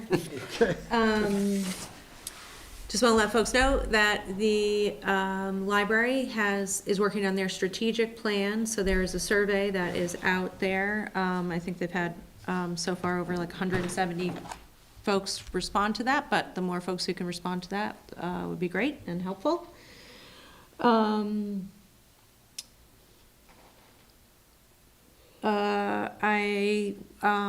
We still have a couple of punch list items on the Crescent Connector project, and so there will still be some additional improvements to the lights, and particularly for the fire department, that exemption is not clearing both lanes on Pearl Street. We are aware of that and going to get that addressed, along with the other fixes to the five corner lights. But moving along and hoping to get that project fully complete soon. And that's all I have. Great. I think the only thing I was going to say was around the election, and I think we covered it pretty well when Susan was here. So, oh, and we got a glowing letter about a thank you note for Public Works today, which sounds silly, but it's not really a surprise, but it's always great to read when folks are happy with the response they get from our staff. So that was a really wonderful thing to read late in the afternoon. So thanks for sharing that.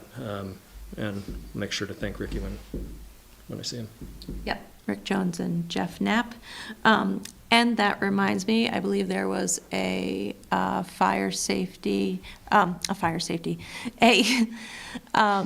life-saving event at the fire department November 2nd, and so appreciate everybody's effort around that. What does that mean? Was it an exercise or just somebody? Okay, all right, good, wow, okay, just wanted to make sure I understood. The double speak. Wow. Yes, sorry. I want to say thank you to the fire department. I got a very gracious invitation from a fellow city councilor / firefighter. But I got to hang out with some amazing firefighters that night, just to throw out candy. It was really a great evening. I mean, the weather was perfect, but outside of that, it was great to just see the community out. I know amongst us, as we were looking up and down blocks. We spent most of our time in the countryside area that night. The other truck was on the other side of the city. But it was just great to see so many people out, so many kids, families, all dressed up. It was just a wonderful evening, and it's also just such a great thing to see our fire department, as well as the Essex Police Department out that night, making that extra effort to connect with our community. So, again, thank you for having me out there. And It was a great time. yeah, it was great. Really was. We got rid of a lot of candy. Excellent. Anything else? Remember? Nothing? All right, we have an executive session for 2 topics, I believe. Chief, thank you for joining us. You're welcome, Chief. I do have the motion. You got it? Yep. Great. Move that the city council make the specific finding that premature disclosure of the contractual matters would place the city at a substantial disadvantage. And I move that the city council enter into executive session to discuss a contract pursuant to 1 VSA 313A1A to include the city council, city manager, and Mark Brislin from EJRP. Second. All those in favor say aye. Aye. Aye. Do you want to also talk about the public officials?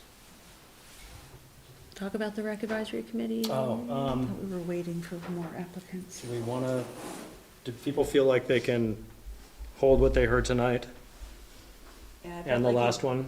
I felt like you made it clear Yeah, that there was I more think- to come. Yeah, I think, is that okay? That is okay. We have enough to appoint and get started, but you are missing your high school person. So that's what we're waiting on. Like to try to Yeah. the bushes for the high school student? The governance committee, I'm a little more worried about from a time point of view. So that, I will say that, if folks want to start beating bushes for the governance committee applications, we haven't seen many of those. So maybe hit up your networks.